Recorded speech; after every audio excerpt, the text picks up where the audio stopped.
Hello, everyone. My name is JD Calderon, and this is Of Mice and Wolves, ow! This is the comic book workshop show that we help other indie. Is there an echo? Is that me? Can you hear that? No. Huh. Maybe it's me then. Anyway, yeah, there's a weird echo. Anyway, yeah, so this is the comic book show where we workshop other creators' issues that they may be having in the industry. So without further ado, let's bring our guests in. I come in on the 3 spot. I like it. What's up, folks? I am Dee Rosario from Unstoppable Comics. Been trying to make comic books since 2008. Chugging along, and I'm still here. How? I don't know, but I still am. All right. Very nice. Very nice. I know it's that ties that's not holding you together, but okay. Hey, Charlie McElvy, Zion Studios, and Blind Squirrel Comics. I've been making comics about as long as JD there. So, and I'm still chugging along as it were, doing my best when I can. All right, cool. Oh, that's me. How's it going? I'm Joey Galvez, and I am the new creator on the block here. I got my first book that is called I Need Your Skin. I am a comic book a social media marketer and help all kinds of really cool people, a couple of them here actually, run their campaigns and get the word out. So that's what I do. All right, cool. Nice. And last but certainly not least. Hey everyone, Charlie Stickney, White Ash Comics. I'm excited to be here and keep the party going. All right, cool. Sounds good. All right, Rob, go for it. All right, gentlemen. So the way this show works is that we will start clockwise. So that means JD, you go first. Not that JD, but this JD. Okay. And it's going to be a rough show. We got 2 Charlies and 2 JDs, so it's going to be rough. Oh man, Joey, maybe I should change my name. I'm just glad that there's not another Jose, because everywhere I go, there's one. Hello, right up there, buddy. Right up there. He's a Jose. See, there you go. There you go. Yeah. So you got the trifecta, JD. Yep. There you go. Anyway, so yes, the way this show works is that JD or you or whoever will present your issues that you may be having, and then we will go around, ask clarification questions, and once the question side of things is over, we will then kind of go into the advice or answer section. So please refrain from jumping into the answers right away. JD, I'm looking at you, sir. That's my job. We're on episode 20, and still. Though I catch myself doing it too, so it's a thing. The fact that it's episode 20, I'm amazed because I don't keep track. I just do these things. Fair. Well, I mean, since you've been doing it so long with your other one, it's kind of hard to keep track of everything you do. Oh yeah. Mm-hmm. This show is still sort of in its infancy. Okay. True. All right. So JD, please. Yeah. Okay. So the question I have is, how do you maintain relevancy and awareness of your brand when you're not soliciting a new release? Okay. So does anyone have any questions for JD to kind of clarify anything? I know it's pretty straightforward, but I'm sure there's some things that we can ask him before we get into any things that he might have already done. One quick question. Do you mean Unstoppable Comics as a brand, or you personally as a brand? The whole kit and caboodle. How do you keep yourself, your product within the awareness of those out there in the community, right? How do you Dick Clark it, for lack of a better phrase, right? How do you go and do the $10,000 pyramid on a daily basis just so you could be in everybody's living rooms, right? So you can maintain who Dick Clark is, so people can recognize that, right? I mean, as writers, we're in the hole sometimes, right? We don't sometimes. Yeah, we're in there. We're knee deep, and it's not like you can post a picture of the script, your first, second, or third draft, or the outline, and think that's going to generate any social currency. Well, So I do have a couple of questions. I mean, look, and these are things I'm asking you that I, of course, have deficiencies in, because these are things that I think about but I don't execute on. So the question is, do you have a marketing schedule for yourself worked out before you start your campaign? Meaning, do you sit down and you say, okay, at noon I'm going to post here, at 2 p.m. I'm going to post here, at 3 p.m. I'm going to post here? You understand? Are you laying that out for yourself? Are you also laying out your posts in advance, right? okay. I'm sorry. Do you have more, or should I shoot? And you know me, I can keep talking for days, so you just might as well go for it. No, like Sunday mornings, I do try to schedule, like, the images and stuff like that I'm going to post, right? But I'm lucky if I get 2 hours a day to work on everything from A to Z, and that includes putting the fires out. So trying to schedule even the posts sometimes gets superseded by whatever fire I got to put out that day. Okay. That's fair. Mm-hmm. Okay. Does anyone else have any questions? Joe, you got anything? Yeah. So how are you? What I'm hearing is you're asking a question about retention, right? So what are you doing? When the campaigns are over, to keep those people interested. When the campaigns are over, well, I'm still maintaining, that back and forth when it comes to the updates. I'm letting them know about stuff like that. I'm updating the website on at least a weekly basis. And whenever I'm doing a podcast, a stream, or whatever, I'm trying to direct people to the website more than anything else. Other than that, I mean, I try to do the Substack thing, but it's one more thing on the plate that I really don't have time to continue to maintain. Okay. Charlie, Mac, since you already asked. Yeah, I think the guys have already asked pretty much the thoughts I was having. And I guess, kind of going to Joey's question though, and expanding it a little further, like, what are you doing? And maybe this is your question in reverse, but what are you doing between campaigns, when the campaign ends and before the next one begins, to your non-backers, and for your non-backers, your followers on your various social media and stuff like that, and emailing? I'm assuming you have a mailing list, but actually you do, because I'm on it. But what are you doing between, right? So it's because I know, like, people are. It's like the old Eddie Murphy gag, right? What have you done for me lately, right? And or you can go to the Janet Jackson song. I don't care. Either one is an old reference, but what have you done for me lately is literally what you're.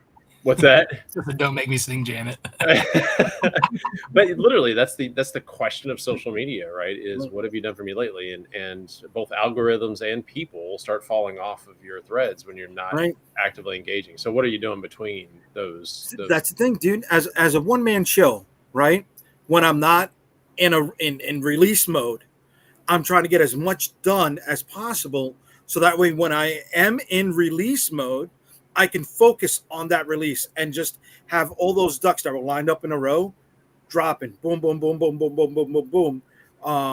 And then once that release is done, it's going into fulfillment and getting as much work as I can done. So that way, when I go into the next release mode, I can just focus 100% on that release. But in that interim, right, in that void, it's just. Okay. How much of a lunch break? Do you get a lunch break at work? No, you're not at all. You don't get any breaks at work. Not So even here's what I do. At the day job is as a mailman, right? 23 years for the United States Post Office. I get to the station 2 hours early. Congrats. Yeah, thanks. He hasn't gone postal yet, folks. I've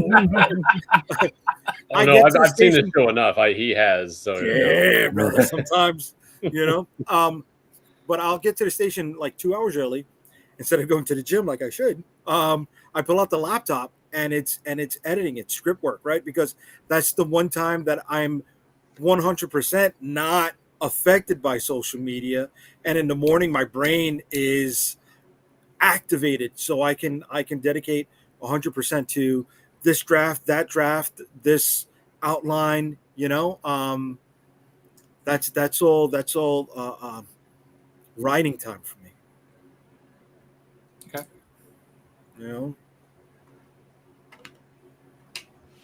Does anyone else have any questions before we get into the answers? Just one last one. I mean, when you're talking about keeping people engaged, do you mean your current backers, or do you mean trying to find a new audience? I mean, is this Kickstarter specific, or is this general branding for you?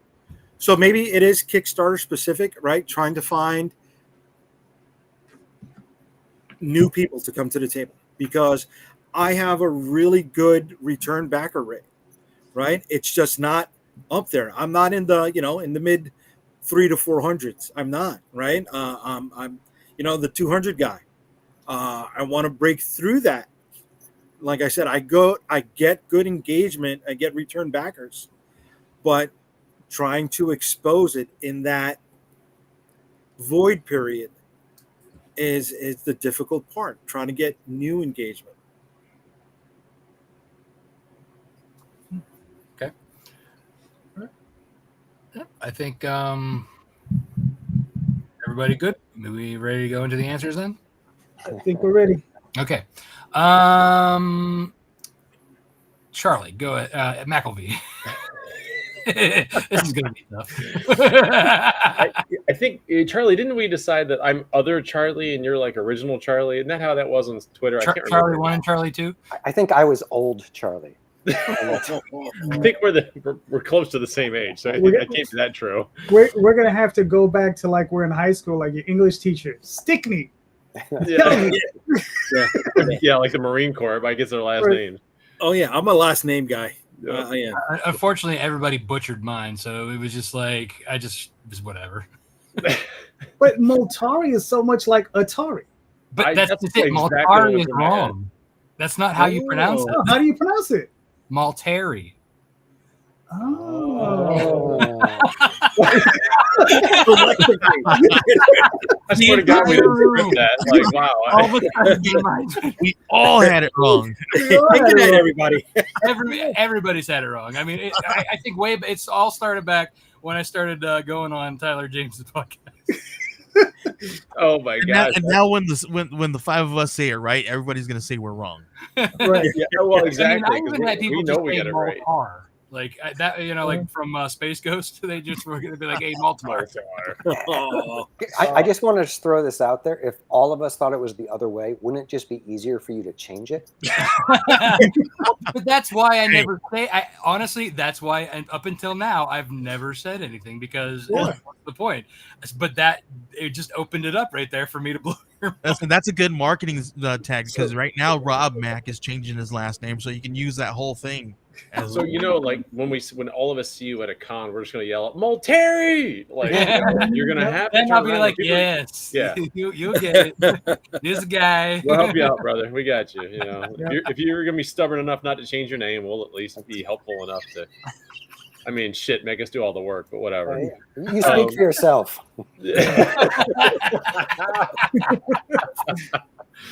Oh gosh! I just want to answer this question real quick from Chad. He paid me. Damn right I did. Damn right I did. I actually took a note while you were talking on because I write because I'm old school, like with a pen. Something I was thinking about is you had asked the question, and Charlie, of course, pointed out that you're probably talking about Kickstarter in general, right? But contextually, what you're really talking about is branding. Yes. Yeah. And I was noting as you were talking about like the things you do between campaigns, you were talking about like I'm busy getting stuff done, I'm ordering this, and and I'm fulfilling that, and I'm packing this up and doing these things, dude. All of that is content, right? If you really think about it, that is all content. That what you can do is take pictures of the boxes as they're being loaded up, even if you're like, right, and then of course the stacks of books that you'll load into your car and crap like that, or or handing it over to your favorite postal person that's not you, right? I hate them all. And well, I mean, there's that. But every bit of that, to me, every strip of tape is content, right? And you take pictures and you start snapping that, and you can drop it not only in your backer updates, but you can go back to your previous campaigns and just start dropping it there. And then, of course, on your social media, you can go, hey, look, I got another stash of books going out the door for this campaign. By the way, here's a link for my next campaign. Or here's a link to my store, or just follow me some freaking where. To me, that's like, there's so much value in that. And I think it's undervalued for a lot of creators, because we're hustling all the time. And our first thought is, let's get this crap out the door. But, and Tyler, what's his, good grief. I think it was, yes. We were talking, we talk about marketing all the time. And like, one of the things is we underrate the value of just being out in front of people constantly. So even if you're just telling them what you're doing, a quick post about, hey, 20 more packages out the door. Great. Hey, look, I'm boxing up this number, such and such. Great. Those kinds of things keep people engaged. And they see the other thing that's eroded quite a bit in the last 4 or 5 years in Kickstarter. We've all seen it, is lack of fulfillment. And trust has eroded. So that's the other thing you're building too, is you're building now a trusted brand by posting these things and showing that stuff's going out the door. I just wrapped up fulfillment on, most of the fulfillment on Vito Del Sante's Stray, which is almost 2 years overdue. Shit happens. Like, I get it. So I picked up the responsibility of doing that for him, in exchange for publishing the rest of his books for him. And that builds more trust. Some people are going to still stay away, right? And that's just going to happen. I get it. Fool me once. But now that I'm fulfilling it, people know I've got a track record of fulfillment, and it's added to my brand, but it also starts rebuilding Vito's brand too. And I think there's benefit to that. So, I think that's really important. Okay. And we have easy access to this thing that's attached to us at the hip. Just snap that picture and hurry up and post something. 2 minutes. No. Okay. Joey, do you have anything for him?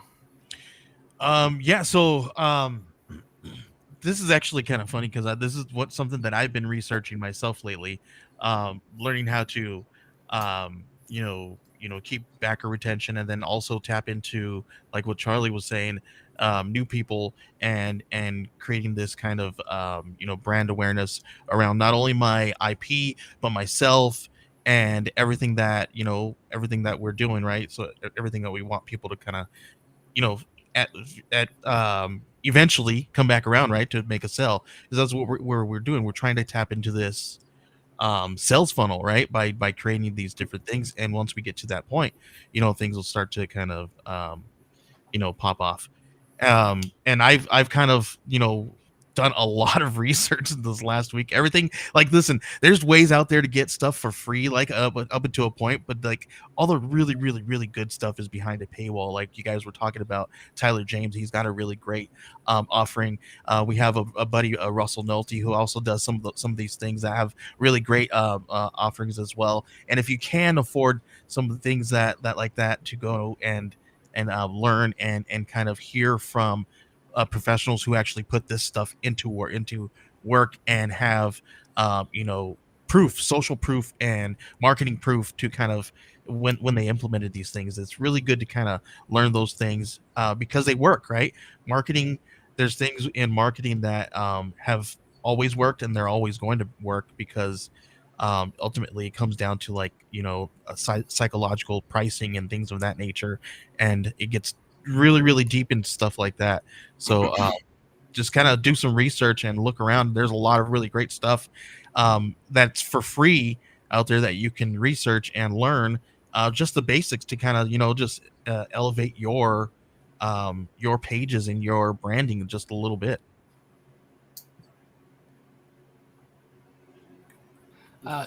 Stickney. We're gonna get this down somehow. That's all right. We can also go with Tall Charlie, and not as Tall Charlie. But you only know that if you've seen each other, I mean, no, I know you can just see from these squares. One of the things I would say is there's a few different things going on here. And there's a difference between backer retention Mhm. and bringing in new people and selling the brand of your books and selling your own personal brand. And I think like you need to know what you're focusing on. I think you need to know what the brand of all those different things is. You know, when you're doing the brand of Jay, what is that brand that you're trying to put out there?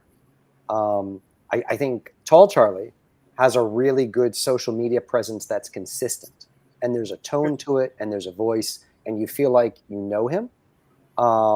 In the same way that I've always tried to be very polite and informative in the things that I do. And you know, in real life, I'm a complete a-hole, but like that's not the brand I'm putting out there. You know, when I'm focusing it. So like, I think when you say that you have a core group that keeps coming back for each book, right? That's great, because that means the books are doing the job of retaining the audience. Mm-hmm. People want to keep reading what you're writing.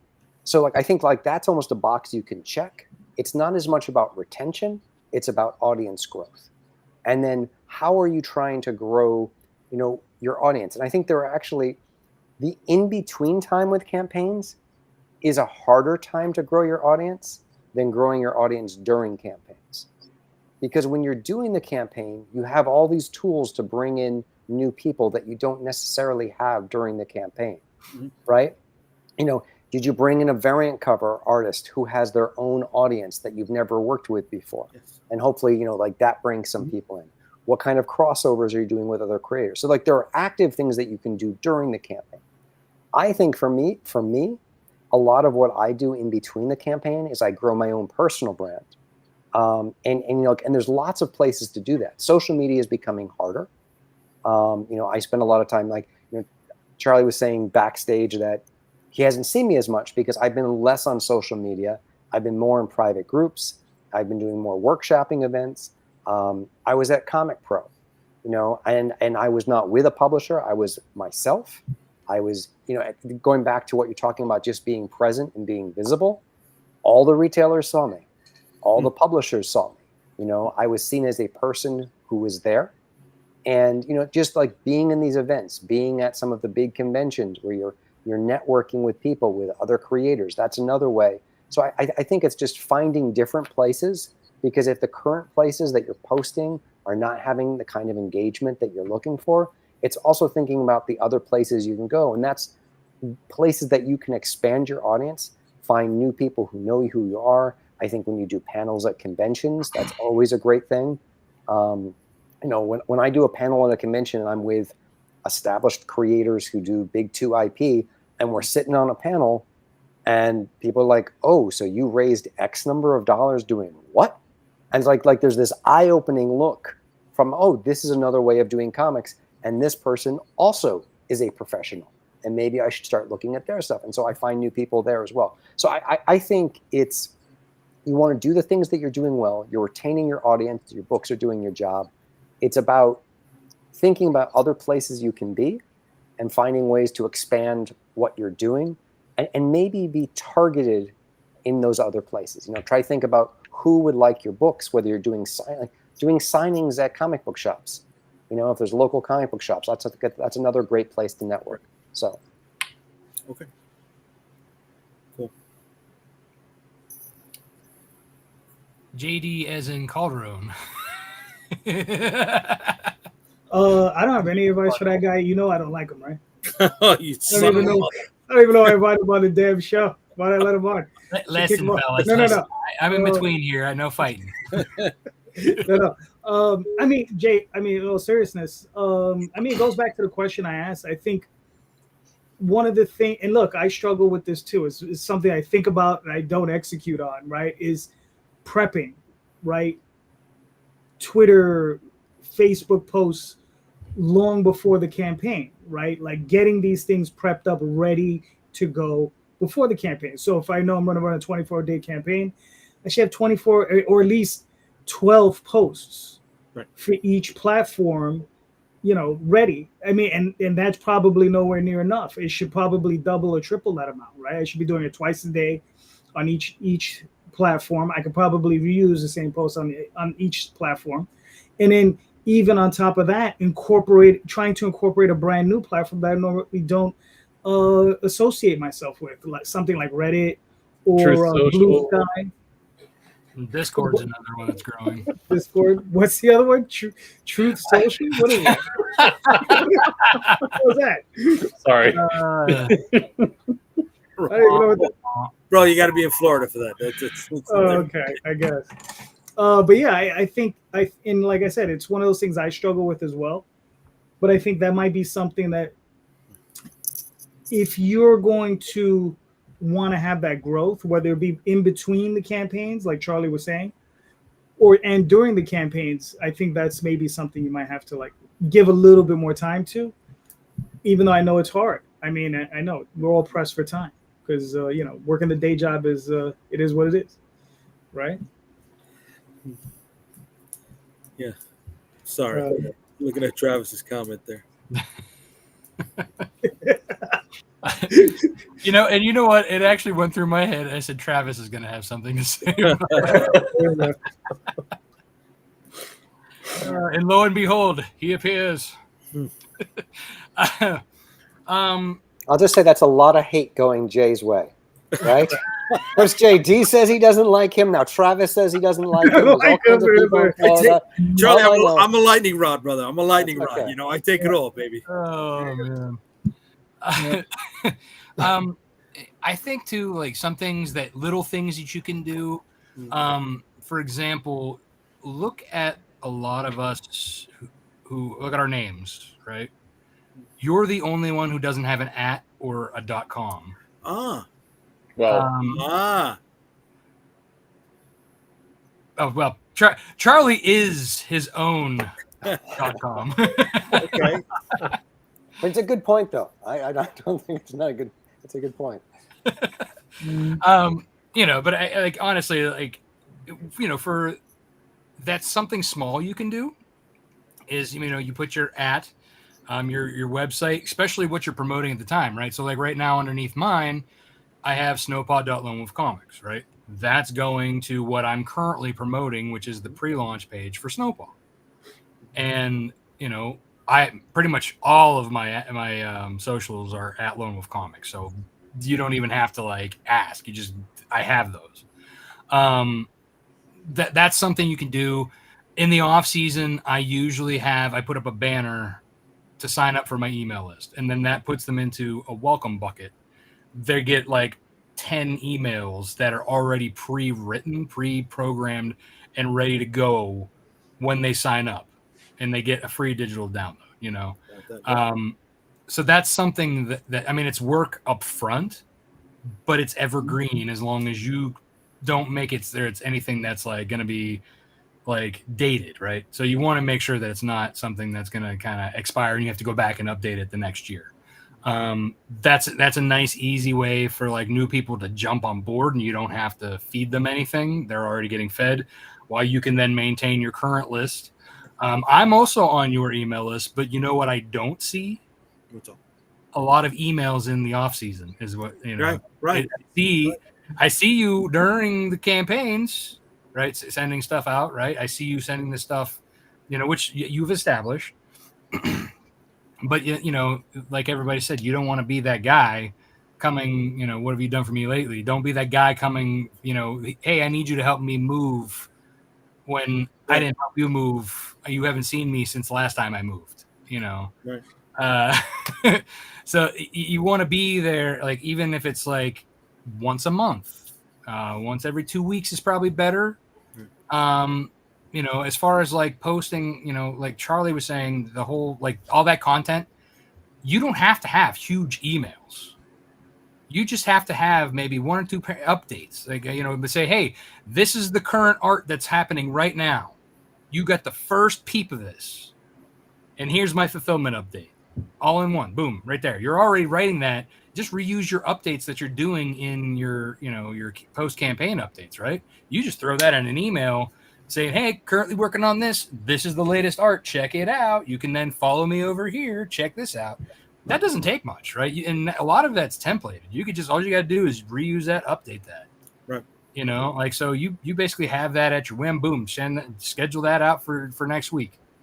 You know, posts again, same thing. You can use the same stuff you're putting in your emails in your posts, because not everybody is looking at everything at the same time. Or, you know, if you hit your spam box with your emails, well, social media there, you know, that's another thing, you know. And even you don't have to like schedule it. Even if you have like 2 seconds, like, I know you say you don't get breaks, but I mean, I'm sure you have a minute that you're like taking a breather when you're done looking at something. You can hurry up and throw up a quick 5 seconds. If not, I mean, that's fine too. But in between, well, you know, while you're sitting, you know, in that traffic, when you're at a standstill.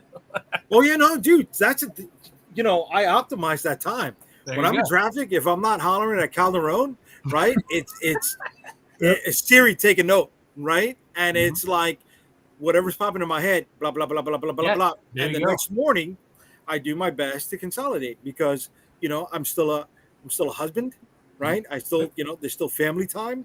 So that's why I say when we get home at the end of the day, I'm lucky if I get 2 hours at the end of the night to put actual work. Oh, believe me, I get it. I mean, there's times where I'd be at like baseball games, or, you know, and in between innings, hurrying up and they got to post before something happens. Oh, okay. You know, like, I get that, man. You just, it's like, you just got to take any second you can, you know? But again, but you do that during the campaign, right? And I know you say you do all the back end work to try and get all that stuff ready before the campaign, and then you do it, as JD said, maybe kind of spread that out a little bit. You know, you got to like, people know now, like you said, the people who are coming back are coming back. So who are you marketing to then if they're already coming back, right? You need to do that pre-populace beforehand. Build that up with the new folk. Okay. All right. So, Jay, hopefully that helped a little. Yeah, look, I, like everybody else, taking notes, baby. I'm here, I'm taking notes. Okay. Yeah. All right. It's the 50-year-old in us. All right.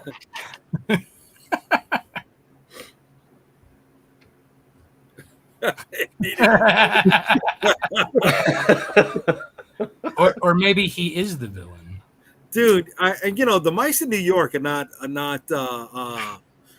I mean, you know, the mice in New York are rats. You know what I'm saying, bro? Come on. I only write about one mouse in New York, so there you go. I would also say that any of us who are in the 50 range probably know that there were 2 very diabolical mice trying to take over the world every single day. So you can't trust those mice. Yes, you cannot. There you That's go. correct. Not Brian. Norv. All right. Oh man! Oh, that cartoon got away with so much. It was the awesome. Animaniacs. Oh my god! It was. I mean, awesome. still, the fingerprints one has got to be like the all-time. Like, wow, that skirted the line. Well, that and Ren and Stimpy really got away with a lot of things too. Yes. Yeah. Anyway, I digress. Before we go too far down the rabbit hole, And we start talking about Fritz the cat. I'm sorry. Well, yeah. Wow. You know, before Ren and Stimpy, the guy was doing the Mighty Mouse remake, and that was that was sketchy also. Yeah. I forgot about that. He only stepped Cook once. Only the 80s. It's only one. You weren't alive in the 80s if you did. They did do at least one line. You weren't alive. Okay. Oh, Charlie McElvy, please help us. Your issue, sir. Yeah, my issues. I got a lot of issues. We all have issues. I mean, you know, what do you? We're comic creators, so I mean, good grief. Yeah. So my question was, it's funny. It's kind of the inverse of JD's. You know, I see a lot of Carl is a great example. Carl Kiesel, love the guy, by the way. What a beautiful man. Carl is a frequent updater, you know, and I know because I backed like literally every imp campaign he's ever put out, Impossible Jones. And I know it factors into the algorithms to some extent on Kickstarter, whether you get like, you know, the staff picks and all this other stuff. But I've always been hesitant to post too much. And so I guess my question really comes down to, what is a good balance of frequency? So Carl, I see probably every 2 to 3 days I get some kind of update as a backer. And again, is that too frequent? Is that right on point? I don't know. I prefer to do weekly on my back. Like every Friday, every campaign that I'm either supporting, backing, or fulfilling, I'm like, here's an update. Here's an update. Unless it's done, in which case they may get an update, and it may just be, here's what's coming next, or here's what I'm doing on the other side, like I was telling Jay, right? So what is a good frequency for that? What makes the most sense? And just assume that I can do it as frequently as you say. So I'll work out the details on that. But what works? What's the best one to not irritate the hell out of everybody, but to keep them up to date and to continue to push the content? So who has questions for Sir McElvy?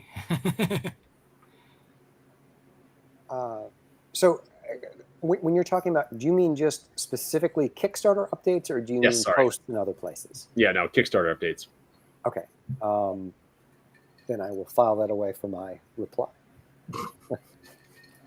He gets it.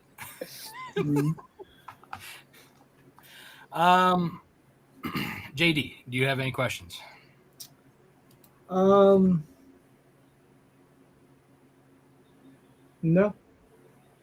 I don't. I really don't.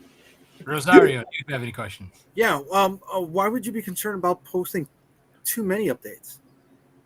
To be totally honest, with a few exceptions, Carl being the one exception, is why I brought his name up. I just don't read most of them. I'm just like, okay, great. I don't care. But you're a creator too. So that's you're right, and I'm jaded, but a lot of my backers, well, not a lot, but I mean, a good percentage, probably 10% of my backers are creators as well, because there's a lot of reciprocity in the industry. I mean, it's just how we kind of work about. Not that anybody owes me anything, but there is a lot of reciprocity. I back a lot of books. I mean, hell, Charlie does. I think we're over 1,000 now, right? I think both of us are. Wow. Campaigns, and so. It's just, in the early days there was more of the reciprocity but now we're just trying to tighten the belts a little bit. So, can I ask a follow-up question? Yeah, please. When you mean, again, going back to the update, are you talking about the campaign that's live? Correct. Or are you talking about? So you're not talking about going back and posting updates to all the other campaigns? Correct. Yeah. But by the way, that's a great side point, because it does drive me a little crazy when I get 16 emails from it's the exact same copy. Whose phone's ringing? Yeah, whose phone is that?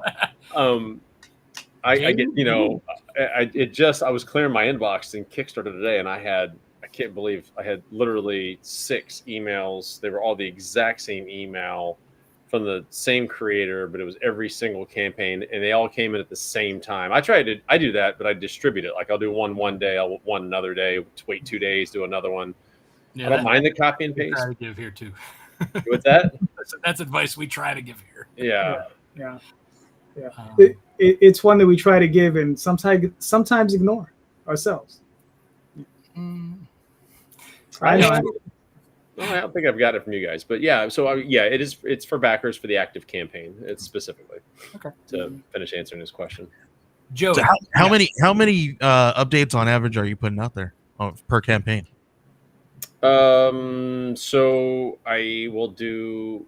Sometimes they'll do the first day. Hey, great first day camp. Because I think it's a good practice. And then I'll do the first Friday. I usually launch on a Tuesday or Wednesday, because that seems to be prime time for Kickstarter launches. And then I'll do an update on Friday. And then the only time I do another non-weekly update is like funded, project we love, unlocked an add-on, which may be a stretch goal kind of a thing, if you want to think of it, or whatever. So unless something significant happens, if I'm going to a con, I might do an update to say, hey, come see me at this, whatever. So generally once a week. So you think about it, most backers are probably getting 6 to 7 total updates per campaign before the end, and then at the end I still do the weekly updates, letting them know funds are released, whatever, right? So up until it's completely fulfilled. Then I kind of go dark. I leave them alone until the next campaign's ready to be released, in which case then I use that, as we were just talking about, for promotion of the next campaigns, even if it's not really a title. Okay. I do have a question. Now, using the technique that you use, have you seen growth? Yeah, From every campaign. Yeah, every campaign I had no fewer than 34. This campaign is actually the lowest right now, 34 new backers. So every campaign is somewhere between 30 and 60 new backers. So you feel the strategy is working for you? Seems to be. Now maybe a Kickstarter trickle that's kind of happening right now, or a slowdown that's happening that maybe this is impacting. But that was when you asked the question earlier. I was like, yeah, that's what I want to ask, because would more frequent updates, but what does that do? I guess that's my real question. What does it do for a backer? I guess, well, I have some ideas for you, but I can't get into that yet. But I do have. It's not answer time, Rob. Yeah, exactly. So Multari. So I can't. Oh, I'm not telling you my middle name now. Everybody be like, We'll just make it up. We'll get your last name. I mean, it's really not hard to guess. I'm sure I've put it out there somewhere. Anyway, so my question for you is, during your campaign, besides like stretch goals, are you unlocking anything? Do you have like milestone freebies, or do you give away something like in the middle of the campaign to try and give like attention, like to the dead zone and all that fun biz? Yeah, I have had. Excuse me. I have had. Wow, and I was reading Tyler's note. That was my fear exactly right there. If you want to nutshell it, right? So, yes, I've done that. Like Russell had. He and I talked one time. You mentioned Russell earlier, and or somebody did, and Merriment. Well, like Harry Merrymont. I feel that must be my Robin Hood name. My Sherwood Forest name. I followed Russell. He made some suggestions, and he even threw a book at me. And said, "Hey, give away a week one backers thing. So if you back in the first week, you get all these digital. If you back in the second week, you get these digital. But if you back in the first week, you get 1 and 2, and then 3, and then 4, or whatever, however many weeks your campaign is." I tried that, and all it turned out to be for me is just more work. And I didn't see a whole ton of a direct return. And maybe I was doing it wrong. That's entirely possible. And I mean, you guys know me. But throwing a bunch of books at backers as a stretch goal at the end of the campaign seems to be a little bit. I mean, I get messages all the time like, "Holy crap! I got so many great books. This is awesome. Thank you very much, guys." And and look at all the digitals, and holy shit, a gig of digitals. Like, this is crazy. So that gets noticed, but the weekly thing never seemed to do anything. So I tried that. Again, I may have screwed it up, but okay. So, all right. Does anybody else have? By the way, the chat guys didn't get the message. They're all providing answers right now. They should be asking questions, you a-holes. Like, come on. It's fine. They can leave the answers there. That way they're immortalized whenever you go back and watch. Except this guy. Just wanted to re-show that. Oh man. Somebody save us. So does anybody have any more questions, or shall we move on to our thoughts on the matter? Let's move on. Okay. Before Travis starts any more shit. Before you get more middle names. Love you, Travis. Okay, so let's see. Let's start with Stickney. Well, I think there's a couple of things. First of all, I think Kickstarter over the last 6 or 7 years has changed in terms of the audience that's there and what the audience needs. I think 6 or 7 years ago, there were a lot of people who were just sort of dipping their toes in. And so they kind of needed to be reassured as the project was going on. Like, is this creator really legit? What's happening here? But now a lot of the backer pool, they do this, and they back a lot of Kickstarter campaigns. So, like, honestly, for me, it's the thank you email on day 1 or day 2 or whenever you fund. And then after that, it's if you have some content that's important to push. Are you doing a convention?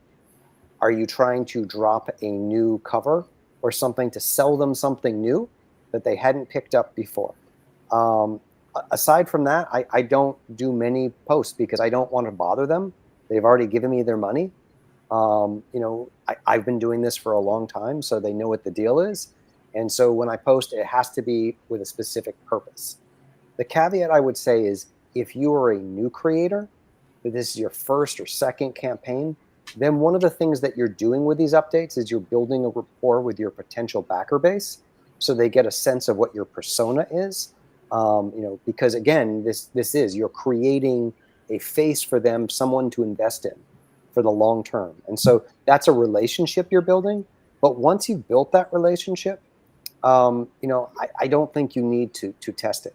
And I love Carl too, but he's just very verbose in real life. And if he sends you an email, it's a long email. Right? It is true. Yes. I think he does love those long emails. That's part of who he is. And so I think it works for him. And if you love his style and, and he's great with dialogue. So there's everything that's very snappy and very funny. And so they're usually a pleasure to read. Not all of us are that talented. And, so if you don't have a reason, you just shut up.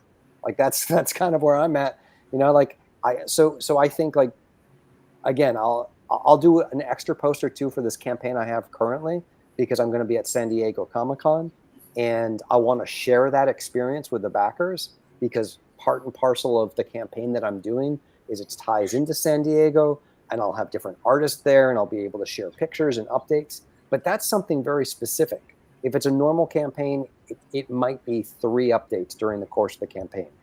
Hey, we funded, here's a new cover, or here's a new thing, and then, hey, we did it. That's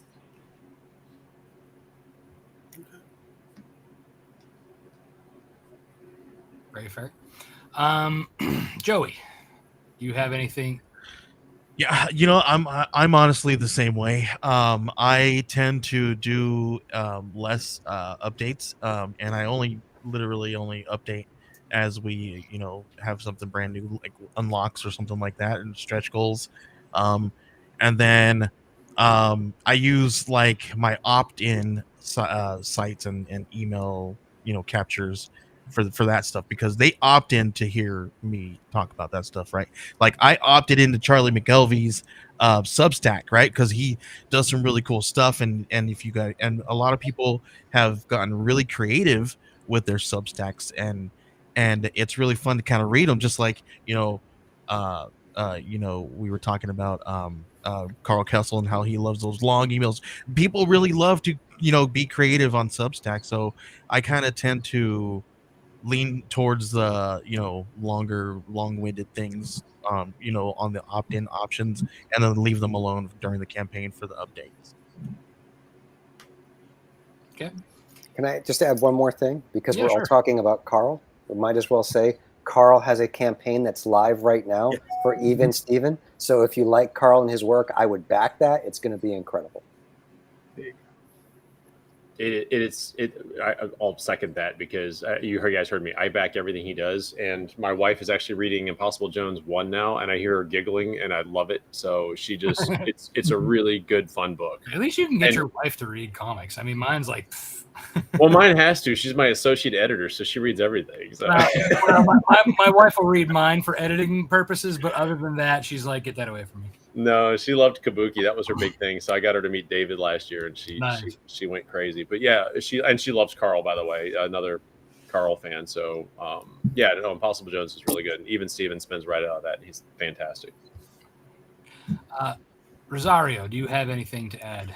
I don't know where to stand on this. I mean, I'm listening to the guys, right? I don't see a right or wrong answer on this.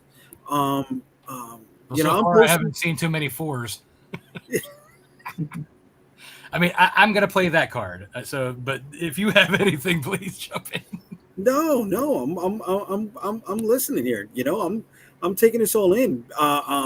Seeing what can I apply to my stuff. Because I would post something every other day, right? I got I got a 3-week campaign. So that's 21 days. So I'm looking at like 10 or 11 posts, right? The opening, the closing, the updates, and yes, if I'm going to be at an event or what to look forward to. I do treat it like social more than I treat, Facebook or anything else, because these are the people that are buying my stuff. They're engaged. They want to. I think they want to hear from me, right? And these are the people I'm more willing to listen to than anybody else, because they're actually spending money on my product. Right, as opposed to somebody else who hasn't invested any money in me at all. So I do try to open up engagement in the comment section in my updates. I don't know where to stand on this. I didn't know it was a bad thing, right? Because Rob, you said it earlier. If they don't see you on one thing, they're going to see you on something else, right? And Charlie, you mentioned it. Yes, there's the person who posts on all 40 of their previous campaigns, right? The same thing on the update when the new one's coming, right? I try to do my last 3. And once the campaign starts, then I'll go into the backer kit. So that way it's all consolidated and I get my stats and stuff like that. See, but I didn't know there was social taboos to posting on updates.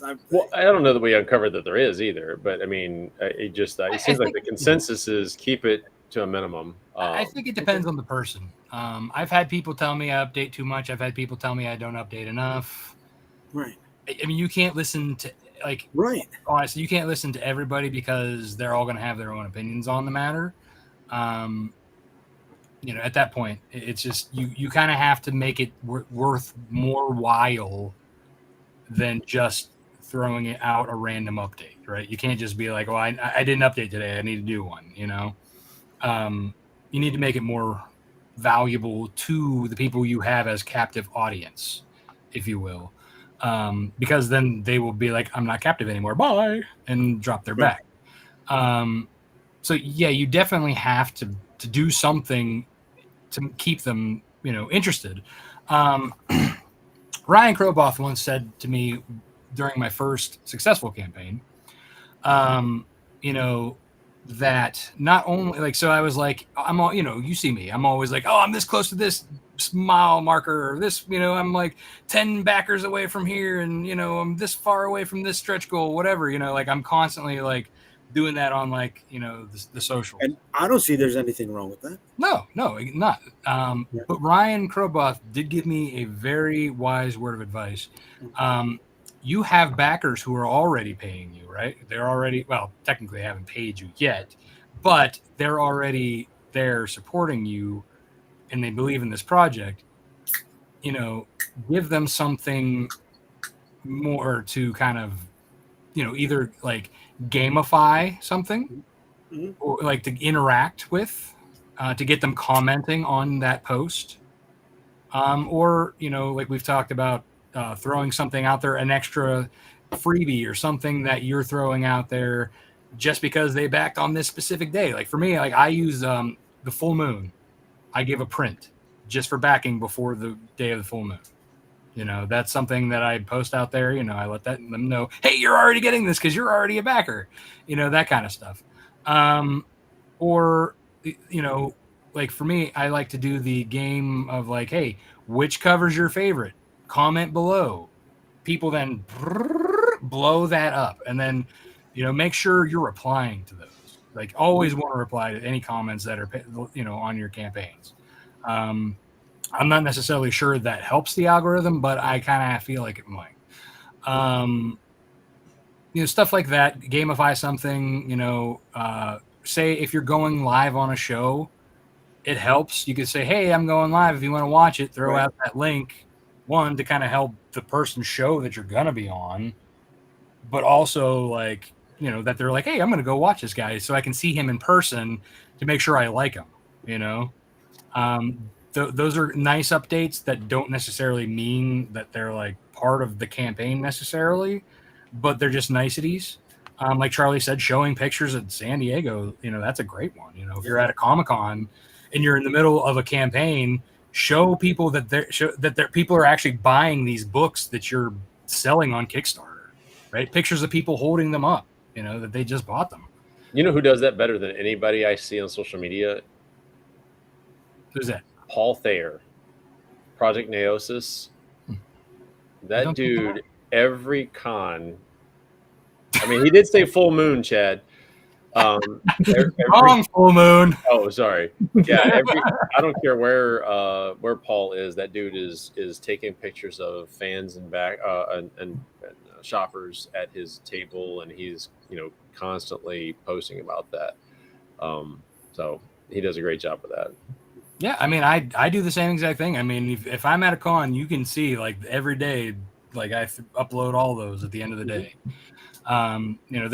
They're useful. It shows that social proof. And, if you have people during a campaign who are like, because they can see their updates too. If they haven't backed you, as long as you don't have it locked as a, backer only, if you have it for everybody, they can go. Jesus Christ. But you know what I mean? Like, so people can see that too, that like, people are, liking the stuff enough that they're buying it in person. That's just, and if you do like live shows too, you can take clips of those and you can post that as well. Especially if it's on YouTube, you can do like the timestamp thing and you can specifically show them what you want. For example, I was on Dan Mendoza's show with him, and we were talking about his cover that he had done for me. And there was something that he said that I thought was perfect for like my audience to hear. So I like cut specifically that snippet. The next day it went up in an update, say, hey, watch me on Dan Mendoza's show. Those are the kind of things that you can do, to just, like I said, make it more worth their while, give them something interesting, a reason to open. It's the same as your email, right? You want to give people reasons to read your email. And for the most part, as long as it's entertaining or it's useful or it's something like you got a brand new original piece of art that you're posting for the first time, throw that up there. You know what I mean? Like that's something that you can put like Tyler James talks about pocket rewards, right? So you have people who are already kind of like in your pocket, pull out something for them. That's if you, let's say you need to get to, that extra, that like you're only this far away from a stretch goal and you're having trouble getting new people to jump in. Well, you do have, like I said, you have that captive audience who are interested already. Just don't push them away. You need to nurture it. Think of it that way. And then you'll get less people who drop off. Yeah, you might get one or two, but really if those are the guys who are if they're dropping off you because you sent out an update that's actually something that's good for them, then they weren't really there for you in the first place, or they're having money troubles. Like, like, oh crap, I have a car payment or something I forgot about. People don't drop necessarily because you update one time, every 2 to 3 days. You know what I mean? Like that's maybe if you're doing it every day with the 1,000 campaigns, that you've already put out. That's something like, I said, you need to spread that out, right? Like, can't just do it all at once and make it different. Like each campaign should have something slightly different if you're going to be doing those updates. Just things like that, make it worthwhile. Like don't just be just throwing out an update for update's sake. Right. And plus those cross promotion things that you do help as well. So like it gives you, yes, you don't want to throw out an update just to throw out a bunch of cross promotions, because then that might be a little too much. But if you have something worthwhile for them, again, you want to nurture it. You don't want to push. All right. For myself, the only thing I have to add is, I find the topic very, very interesting because you hear stuff from advertising where it takes 7 views before a person even notices and clicks on a thing, right? And then we have, I've seen various campaigns where the people who are running these campaigns, they're taking out Facebook ads, right? And they're heavy into it, and you see the Facebook ad all the time, and then you click on it, and there's somewhere in the 30K range. You're like, oh, so is that much exposure needed? Can you afford that much exposure? Do you want that much exposure, right? These are various questions that we're all struggling with, right? So you're asking, Are you, because I heard one guy, and the thing is being in the game long enough, we remember old information, right? Information that should be recycled out, right? Because there was one person who I remember saying, well, if you're posting 3 times a day or 4 times a day, you're probably posting 10 times too few. You're not posting enough, right? I've heard that before. But to Charlie's point, sometimes posting less is more, right? Because sometimes I go that route as well. But sometimes, is over, can you really oversaturate, especially with the algorithms, the way they're working, right? I mean, because you know how it is. You post up on Facebook, how many people really see it? 10, 20 out of your 5,000 or 4,000 friends, right? So, I mean, that's the big question. And then if you're working your lists, your mailing lists, these are people who are already, as Rob was saying, are in your pocket, right? So they probably do want to hear from you, but they do want to hear maybe something a little bit more substantive every time. They don't want to just see the same thing over and over again. But yeah, like I said, I find the subject fascinating because, where can we go with this, right? Because like I said, one person says, hey, listen, you post 20 times a day, you're probably posting, not enough. You post 4 times a campaign or 5 times a campaign, that might be too much. So it's like you just got to find that balance that really works for you and your fan base, right? I mean, I think that's the part, is finding that sweet spot. That's the hard part that I think all of us struggle with, and those people who have found that sweet spot, good for them, So I don't know if that helped any, Charlie. Oh, it did. Yeah, no, it's good. It's great to hear from others, and obviously the struggle's real. Well, I'll just sort of hit the advertising thing briefly, because I think that's also a bigger topic.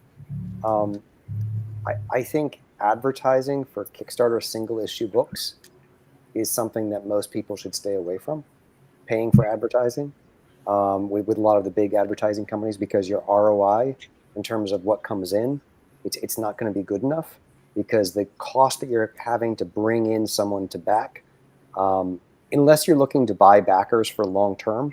But if you have a high pledge tier, say you're doing a high-end hardcover, like when you see the campaign that, say, Skybound does, or when someone's doing the big G.I. Joe graphic novels where the base pledge is probably going to be $75, that's a place where the ROI really makes sense, because like if you get 1 out of 10 backers, you're paying for all those 10 backers with that $175 pledge.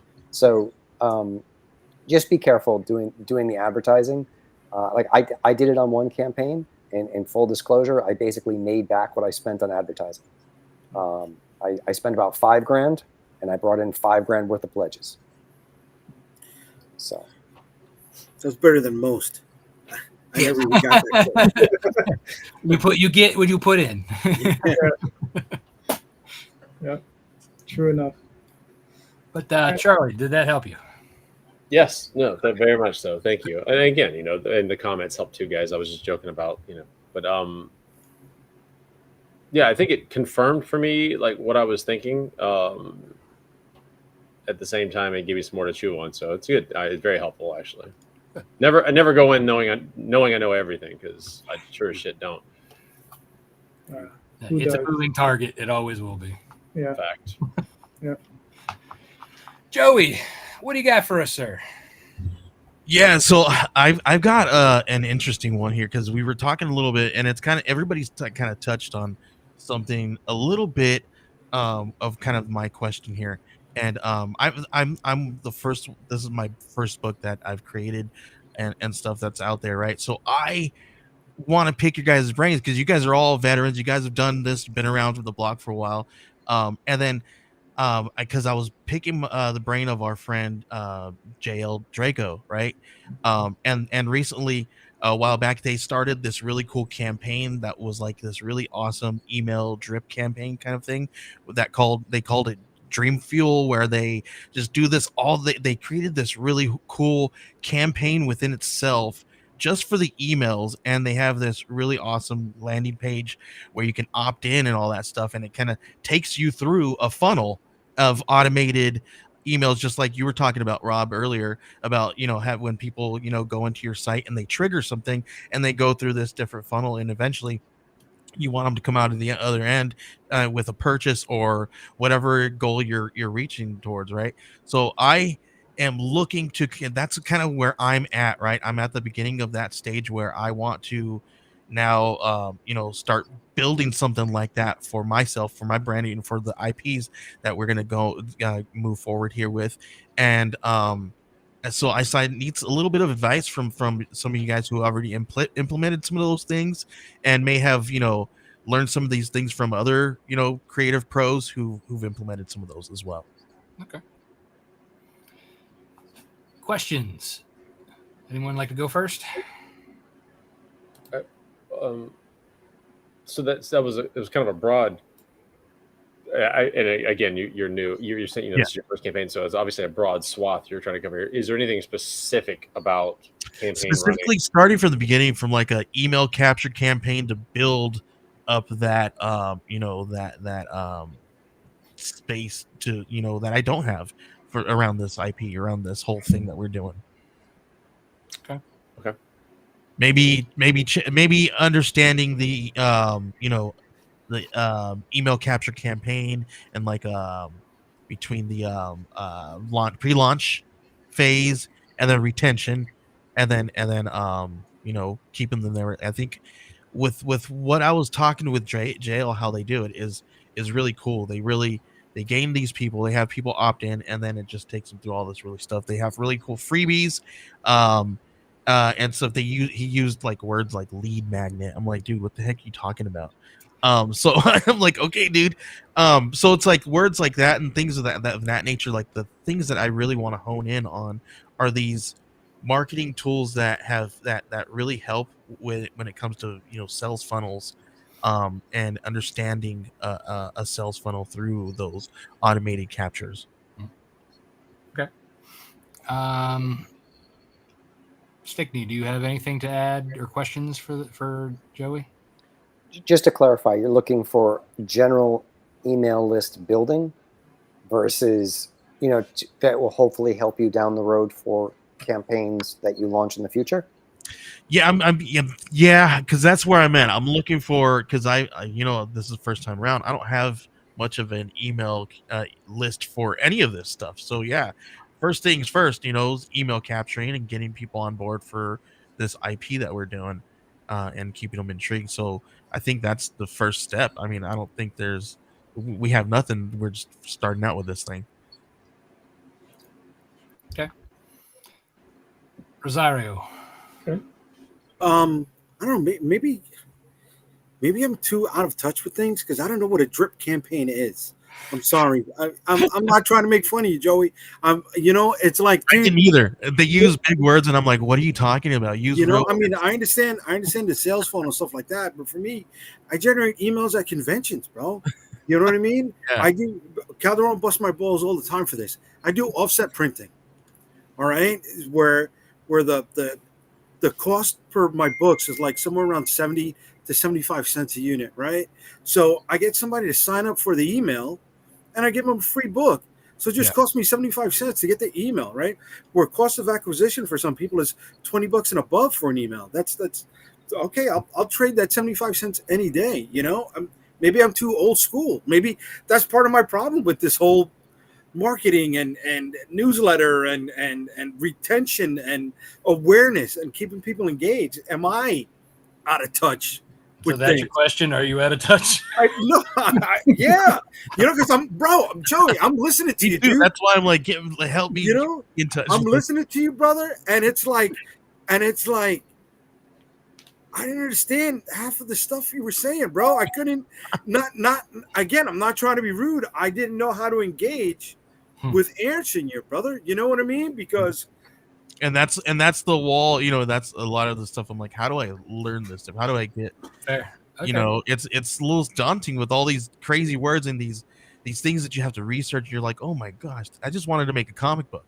Mhm. We all just wanted to make a comic book. Mhm. You can't just make a comic book. Yeah. If I can just jump in real quick. Now, here's the thing, though.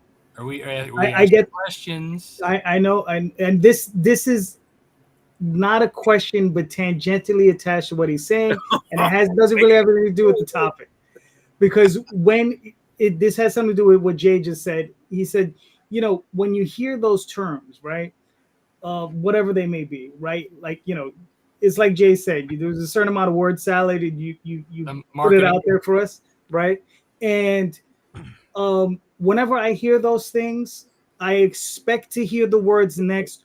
What are you trying to sell me? Mm-hmm.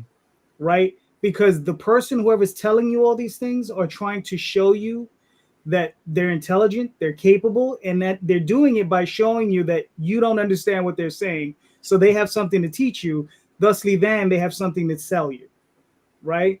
And typically I go running and screaming away from those people, because they usually don't have anything. Right? They typically just are selling you some kind of figment. When you really get deep into it, you're just like, what are you talking about? Right? JL in his defense. But this has nothing to do with the question. He's not selling Joey anything. He's telling him what he did. No. I understand that. But the thing is we don't know who sold something to JL. I know exactly who did. Okay, well, that's fine. Right? That's fine. But somebody obviously sold him something, and that person might be passing it on to Joey. Right? And Rob. So whatever the case may be. So look, but that has nothing to do with with your question. As far as like, And he did suggest that I take the class. I was like, all right, I've taken the class. All right, we're talking about Tyler. Yes, we're all talking about. Okay, we're all talking about Tyler. Okay, yes, all right. We're talking about launch. Okay, so that's the thing. Tyler's a good guy. I learned from the course. I've learned certain things from the course. I'm hard-headed, so I don't really follow it. But he does. There is value to the course. You understand? So I won't speak against that. But typically, when I hear that stuff from other people that are not Tyler, I typically go running away screaming, because it's just like they're just usually used car salesmen trying to sell you something. The 5th or 6th round of how do I print my book or whatever, and blah blah blah. And it's a lot of regurgitated information that you can find anywhere. Typically on shows like this, right, or other shows, right. But what makes Tyler useful and good at it is that, one, he knows what he's talking about, and two, he's talking about comic books specifically, not exactly overarching marketing spiel. Right, yeah, because that's what I'm thinking when I hear that. I'm thinking, you're getting some kind of marketing person that sells soda and not necessarily comic book, right? Because that's usually what I'm hearing, when I hear that stuff. Or in JD's case, beer. There you go. Right. Yeah, I'm not trying to defend everything that Calderon is saying here, but as a New Yorker, we're automatically jaded against the hustle. Yeah. Right. Is that why everybody's name has J and D in it? Is that what's going on? Yeah, pretty much. See, but mine is actually JD. No, but it's like we're already primed for that guy in the corner to sell us something. So there's that chip on our shoulder, like, So when you hear these programs, right? You guys have bought into them. I've never bought into them, right? Because the information is regurgitated. It's all over the place, right? I don't know. Do you listen? Do you listen though to this regurgitation? We do listen to the regurgitation. Yes. But again, it's the New Yorker in me. It's like, who's trying to sell me the tree in Brooklyn? Right. And we get it all the time. And it's not trying to downplay the people that do that. It's that Calderon is already primed to be wary of that. Okay, you jaded sons of bees. Let's bring this back into the actual issue here, okay? All right. I've heard from New York. Apologies. New Yorkers need to go back, but Queens, the Bronx, or wherever y'all from. Rob, come up. Hang out for a little while, bro.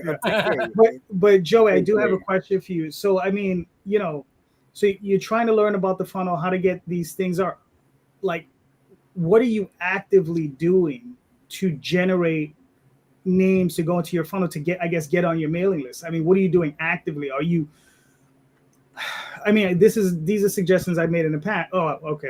I'm No sorry. suggestions. No suggestions. All You right. asked the question. Right. So I mean, what are you actively doing? Are you engaging on social? You're engaging on social media. Are you engaging at comic book conventions? Are you engaging at your local LCS? Yes, I think doing all of the above. Yes, Okay. we actually are we have a table. I have a partner who owns a podcast network, and where we got a 20-foot table space, so it's like a 20 by 20 space, and like it's handicapped. I don't know, he's crazy. He spent a lot of money, but we're gonna do this. We're gonna create this little space where we have he's gonna build a stage, and we're gonna have people come and do interviews. We're gonna have cosplay things. We're gonna do like little cosplay game shows and have them, because we also have cosplayers who are part of the podcast network. So we're gonna do that. Where I'm gonna have a lot of our books on the table as well, and then some of the things that we do for our business is we help people market some of this stuff on Kickstarter. We build out graphics and stuff like that, and so we have some of their books on the table as well to kind of, because it goes along with our business model where we help people, and the books that are on the table are some of the creators that we've helped, market some of those things on Kickstarter, and now they're on the table. So we're using kind of that whole space to kind of bring people in that way, and we're going to use all the people there in that area to gain and gather some emails and stuff. And then he's a really great guy with marketing and businesses, and he owns a few businesses that he does all this kind of marketing things and sets up all the emails, and he's got a whole team that does that for some of his other businesses. So we're going to try to implement some of those fun little funnel email things funny things that everybody was talking about a second ago, and create. So we want to create this fun little thing and not keep it weird and gross and not fun and engaging at all, because nobody likes those annoying emails that come through. You're just like, oh man, not another one. Then you finally unsubscribe, right?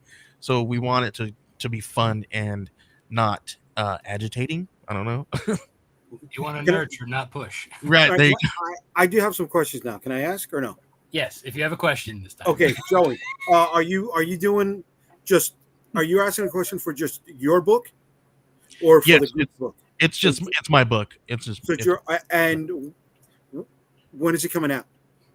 It's live right now on Kickstarter. Right now on Kickstarter. Okay. Yep, and then we're going to be doing immediately. We're going to be going into production as soon as it's over. Okay, so this event that you're going to be at, is it going to be held during the time of your campaign?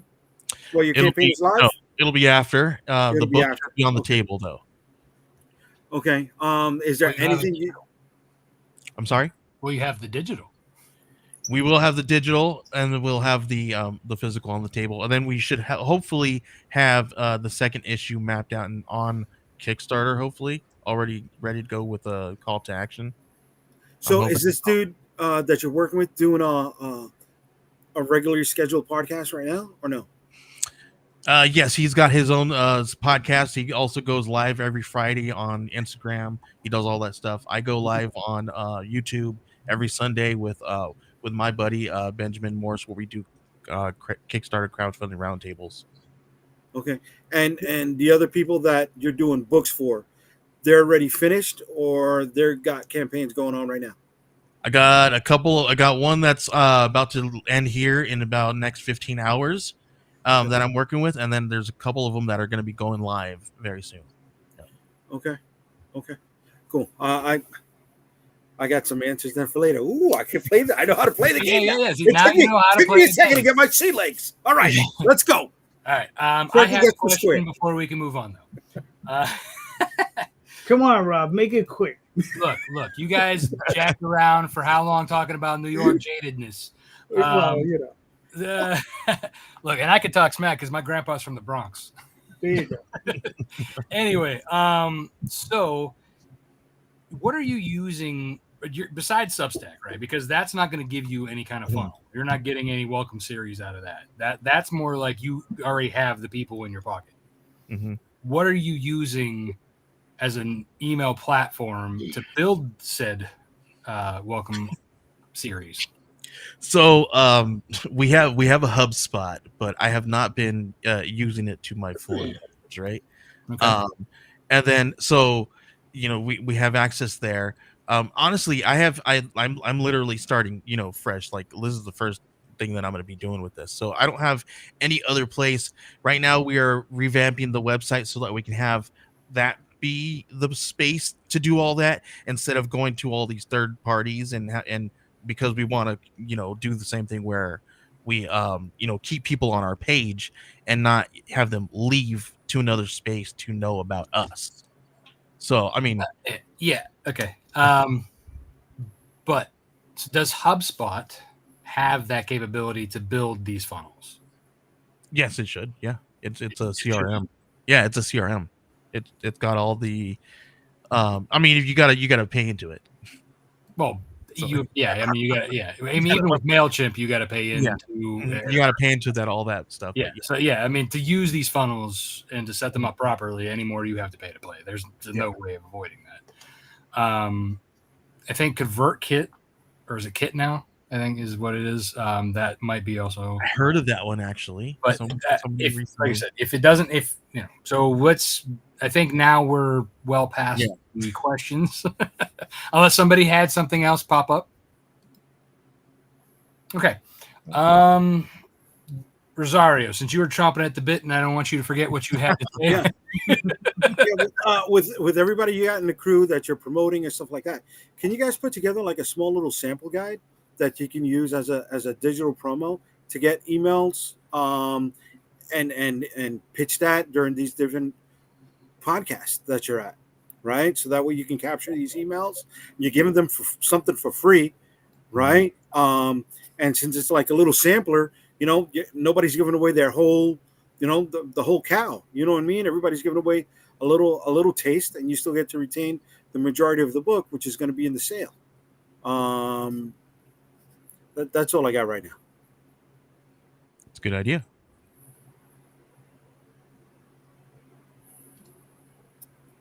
Okay. Charlie Stickney. Are we All right. Chad, no, is this talking about the butt thing still? Oh, it does have something. Okay. Damn it, Tyler. I was going to say something about that. You son of a motherless goat. I'm sure he's used to being called that. Yeah. It's all right, Tyler. We love you. So Joey, I'm going to go the other direction on this. I'll be honest. I've never really had a robust mailing list. I have a mailing list that I've built very slowly over the years. I think for the first 4 or 5, I didn't crack 300 people on my mailing list until about 6 months ago. When I just asked the Kickstarter people finally, hey, does anyone want to be on my mailing list? And then all of a sudden I had like 600 people were like, yes, please put us on your mailing list. Oh, you have a mailing list? Like it was like people actually wanted it. And I think there's sort of a little bit of a balance here, because like the thing about these mail funnels or whatever else, the drips and the this and the that, is you're getting like, and I see these things all the time and I get the concept behind it, but like the ROI, again, it's not great. Like you're getting people who don't know you, who aren't invested in you, to sign up. And you're hoping like out of these 100 people that, sign up, that 15% of them are going to stay. And of those 15%, like 2 are going to buy things. And like, I see these people are like, I have 50,000 people on my mailing list, but I don't have more than 300 people back in my Kickstarter campaign. And I'm like, then what are you doing? So I think there's kind of a balance, when you're putting your mailing list first and foremost in terms of what you're trying to do. I think sometimes you have to build your brand before you build the mailing list to give people a reason to want to be on your mailing list, because then it's the content, like why am I signing up for this thing? Why will I remember it? Why will I stay on it? and why will I click through? When I send an email out to my, I actually have a free MailChimp because I have less people than they charge me. So like I don't pay for any of that. I get maybe 60 to 70% opens on my emails. So it's like everyone who is on my mailing list wants to be in it and they want to read the things. So, it's a balance. So I just think don't lose sight of like that, the forest for the trees, like know what you're doing with it and think about the amount of money you're spending and what you're going to get for a return. And, I don't know, like if you need that gigantic mailing list to launch Kickstarters. I think maybe your Kickstarters can help you build your mailing list. And I have to go, with Jade handing out the comics at the convention as a great way to build a mailing list, because those people have seen his books, they see what he does. And if they pick up his book, and they read it, they have a reason to stay on it. So I think it's just about thinking about why you want to do it. And then I'm sure there are great funnels for pulling in lots of random people, but I just don't know what the value is that early on. That's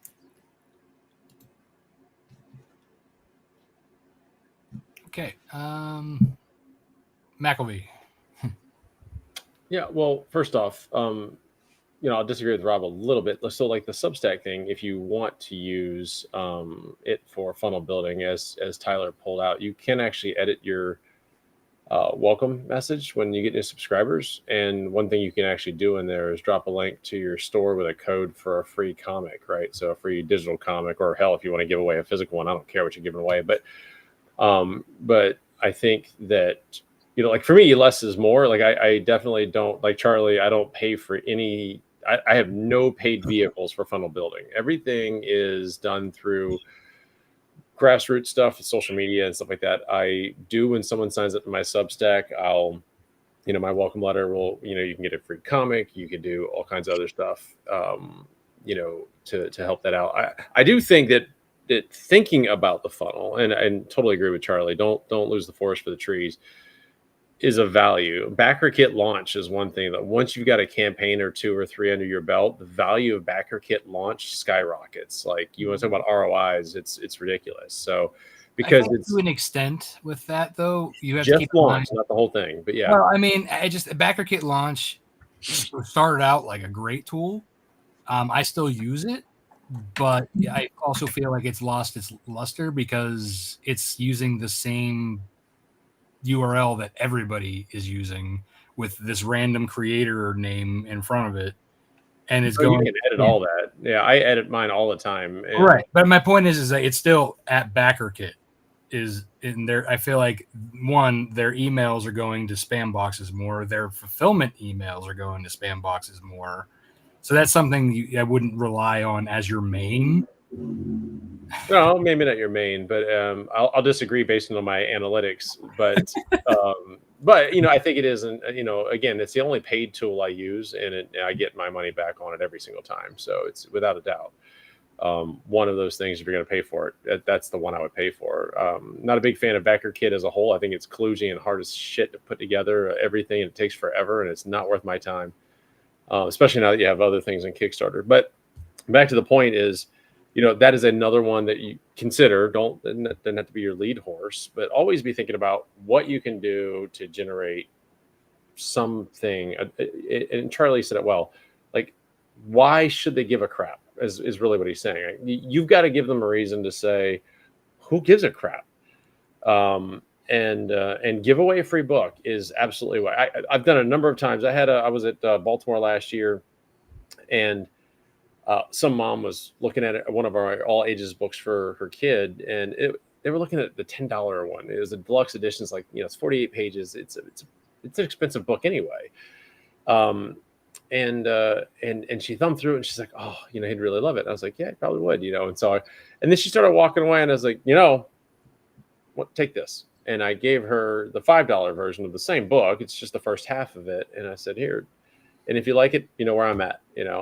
She bought 3 more books for me that weekend, right? She bought one for her husband, she bought one for herself, and she bought another one for another one for their kid. So, there's definitely that's a unicorn opportunity, but it always helps having something you can give away that has a value to it. And the one thing I don't like to say is free. And here's why. And maybe it's my days in IT and stuff like that. But if something's free, that's the same value of the item. But if it's at no charge, or hey, it's on me, you're not saying it's free. It's you're giving it a value, and they'll recognize the value, and hopefully they'll thumb through it or flip through it if they're digital or whatever, and see the value and agree that it's worth spending money on this the next time around. So you can get all the fancy marketing terms you want, but it really comes down to bringing people in by creating value somewhere along the way and giving them a reason, giving them an answer to the question, who gives a shit, right? Exactly.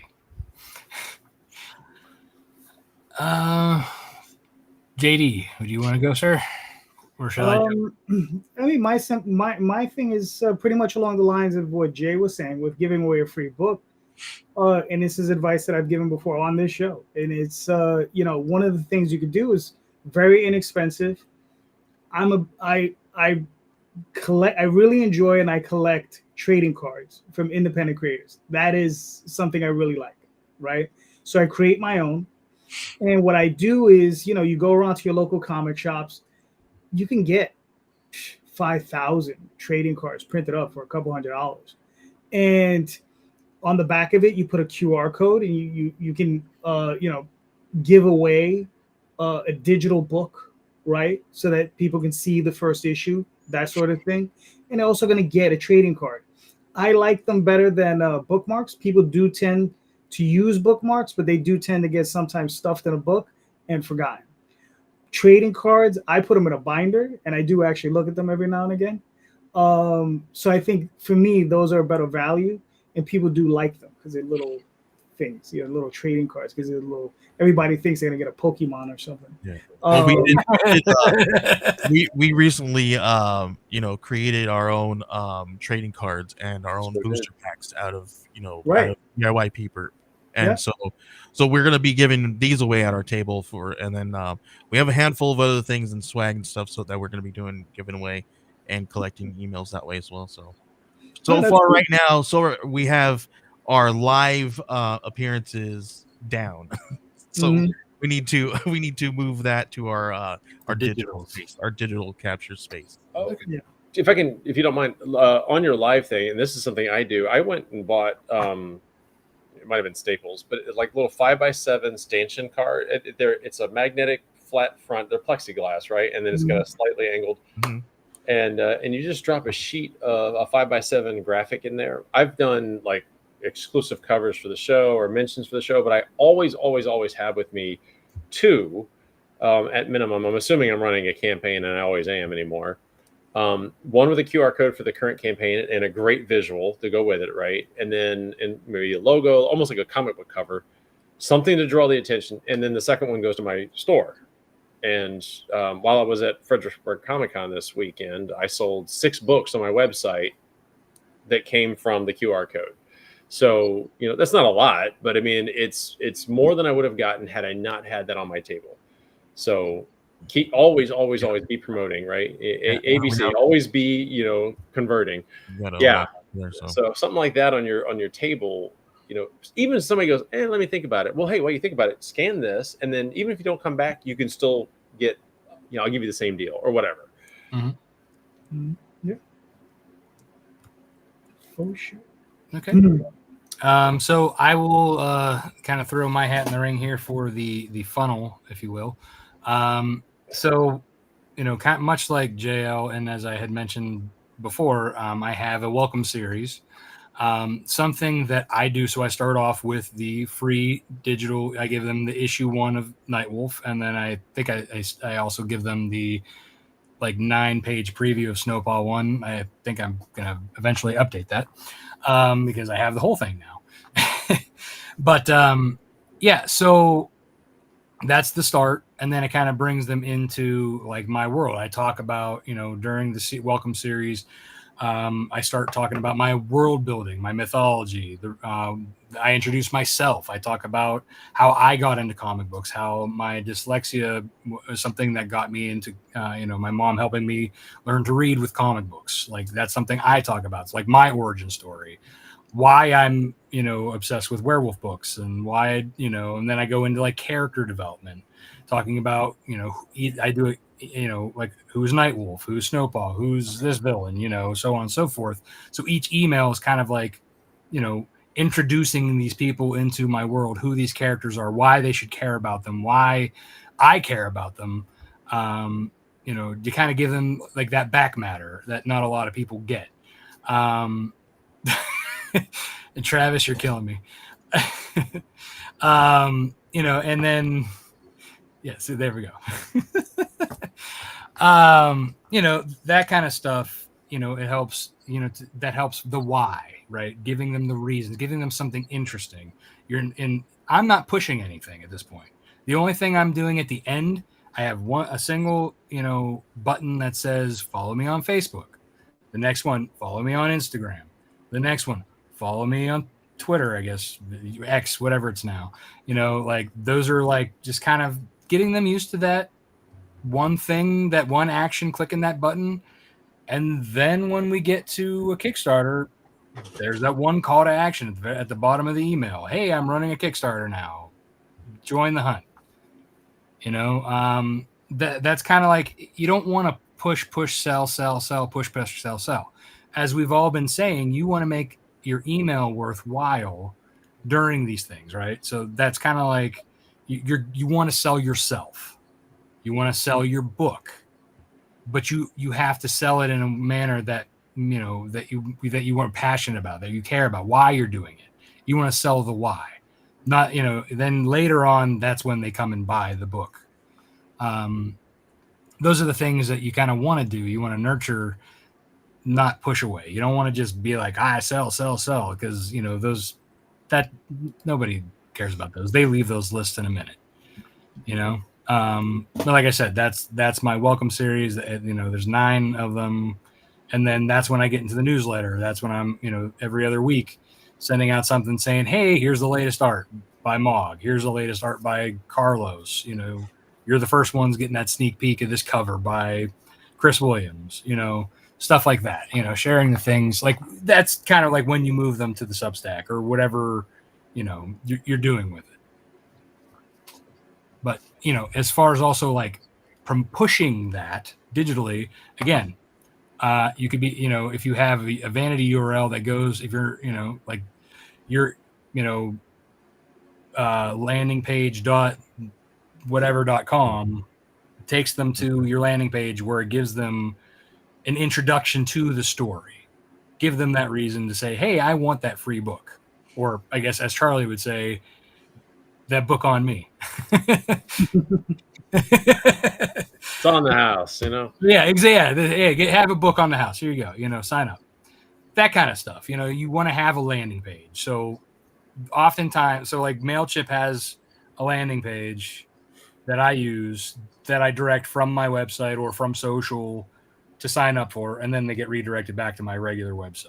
So that's kind of like when I was saying how, like, yeah, you have a website and you want to keep people there. Yeah, but you can use you can use the 301 redirect and all that fun stuff that you do. Yeah, exactly. I've had to do all that stuff with the podcast networks, and because you have to do all that stuff with the RSS feeds and 301 redirects and all these fun different things. So I had to learn all about that stuff long ago. So yeah, I those are the things and that's part of why we're doing this, because a lot of the same stuff that we're talking about, this kind of funnel and stuff, we did the same thing with the podcast network, but just with podcasts and ads and advertising that would go to on those different podcasts. Yeah, it's the same idea, different audience. And that's another thing I do want to bring up, because Charlie, but both Charlie's, Jay, like everybody's kind of touched on this a little bit. You don't want to do one of those, like, I know if you want to build it fast, okay, one of those viral giveaways. Nope. Those are nothing but going to basically lower your open rate. They don't work. Yeah, they give you a bunch of people who don't care. Yeah. You want to put on the people who want to be there. You want to keep them there, and you want to nurture them. You don't want, and to kind of go against what Dee Rosario was saying, though, you don't want to put all of the books there if you want to build an audience for a specific book, because it's not going to cross over 100%. Now, you might not even be able to cross over 10%. You want to curate a list segmented out for each book.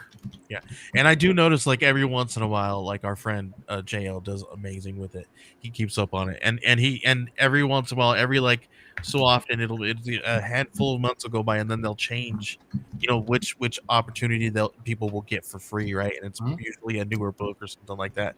So it's these are some of those things that JL's one of the people that I really pick his brain, because he's like a wealth of knowledge sometimes, and so that's a lot of this stuff is where we're kind of moving towards what we're doing with all of our stuff, and kind of knowing the world a little bit with the podcast things. We're kind of implementing a lot of these things that we talked about. Yeah. But as Charlie Stickney was saying, make sure you're building yourself up and collecting content, because to have that long-term welcome series like I do, I had all that stuff built out before I put that. Yeah, we need loyal people who are going to be there for what we want. Well, right, but you also need to build the content as you go. Like, if you don't have enough content to supplement that, then you're basically gonna set up this funnel with nothing that people want to see. Yep. You see my point? Yeah, we do have other things. We have that this is just my first book that I'm doing myself.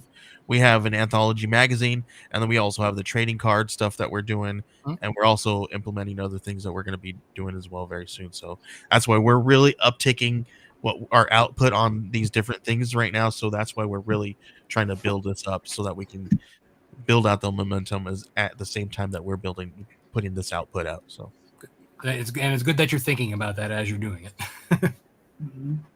All right. Cool. Did that help? Yeah, definitely. JD, do you have anything to add or anything? No, I gave my trading card spiel. That fair? But yeah, you love that trading card spiel. I do. It's worked for me. So yeah. Okay. Charlie Stickney, I know you didn't necessarily had a issue per se, but you had a topic of conversation that you would like to discuss. Yeah, I think when you look at how Kickstarter has evolved over the last, say, 8 years, when I first started doing things on Kickstarter, the majority of the creators were people doing one-offs. They would do an anthology, which would have a lot of creators, or it would be a big graphic novel. There weren't a lot of people who were serializing.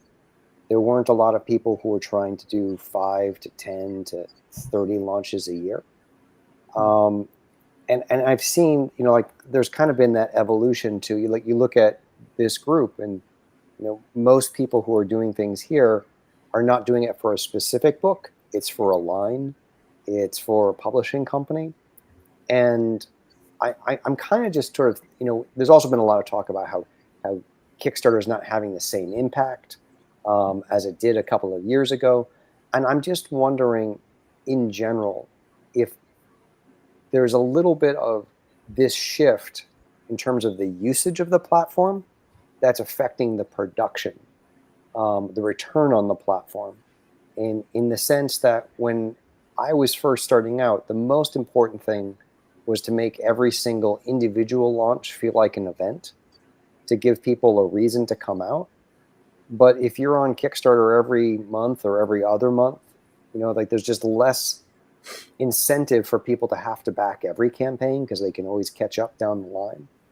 And I just wonder, what that magic number is. Is there a magic number? Are some of us doing too many launches? Or, is there a saturation that's kind of starting to build for Kickstarter in terms of, I used to never think there was a saturation, because like in a comic book shop, the example was like, it was an endless scroll, and every new creator who comes in is bringing new backers with them. So it's a constantly expanding user base. But when you're a creator doing 10 launches in a year, you're not really bringing in new people as much as you're using the people that are there. And so you're eating up some of the dollars. So I'm not, not criticizing any of that, because like a lot of people do it well, a lot of people don't do it well. I'm just sort of throwing it out as a topic of conversation. Is the serialized launching, is the launching 8 to 15 times a year, is that having a depressing impact on the overall performance of Kickstarter campaigns? Okay. That's fair. I think you just kind of punched JD in the face. No, that's fine. I appreciate that, because we're going to be here for another 4 hours. Damn it. Again, it's a topic for conversation. It's not something I'm sold on one way or another. I'm just thinking about it. Well, should we treat it as conversation, or do we want to do a Q&A kind of thing with this? I think we should treat it as a conversation. Okay. Because I think because it's a conversation. Because the thing is my opinion is going to be different than your opinion, and Jay's opinion, and the Charlie's opinions, and Joey. We're all going to have different opinion. The Charlies, right? we're all going to have different opinions, right? Right. We're the JDs, exactly. So, but I know for myself, right? I produce. Okay, so my position in this is a little different than a lot of other people, right?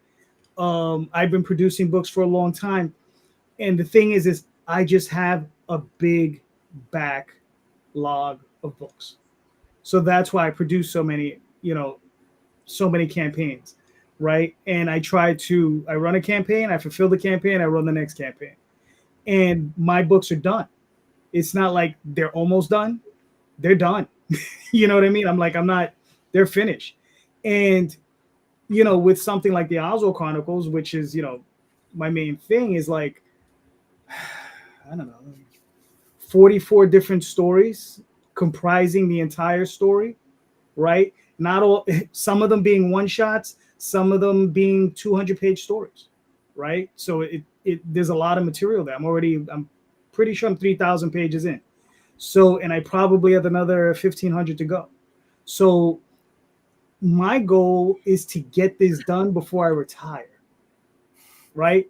And the thing is I had an initial goal to finish writing it by the time I was 55. I achieved that goal, right? So now the next goal is to get all of this work done before I retire, right? And I have 7 years roughly, so for me, my pressures are different. I want to get it done because it's just a goal, right? And here's the other thing for me, it's my hobby, right? It's, there are two things that make me happy in life: my wife and my hobby. And my biggest hobby is the Oswald Chronicles and comic books in general. So it's like, for me, it's like I can't produce enough. Can I just make a quick point of clarification? Because I think what you're talking about is slightly different. Mm-hmm. Because I think you as a creator doing a series that you're doing the next issue of is different than, say, having a line of books as a publisher. Right. Sure. Where you're putting this out and you're putting this out and you're doing this launch and I've got this book and look, I have 4 different series that I'm doing right now. So I'm not casting any stones. It's just, again, the point of conversation. But I think what you're doing is both admirable, and it works for your base because they just want the next issue. Right. Yeah. And I don't think that's killing your audience, and I don't think it's affecting anyone else's. Mm-hmm. I'm just wondering, am I putting out too many books? Like just as a publisher, because it's different being a publisher and a creator. And right. I think, a lot of us are starting to work more as publishers than creators. What do you mean, you specifically are putting out too many, or just the royal you? I'll say this. At the beginning of this year, I was looking at the landscape of Kickstarter, and I was thinking, do I need to start cranking out and having 10 to 12 campaigns a year, right? And will that work with what I do? Is that better overall for my branding? Because there's so much stuff coming out. Are people going to forget me if I'm only on Kickstarter 5 to 6 times a year? What do I need to do to cut through that noise? Is it better? for me to have 10 campaigns that only have 900 backers versus 5 campaigns that have 1,100 backers, is like, what's that math?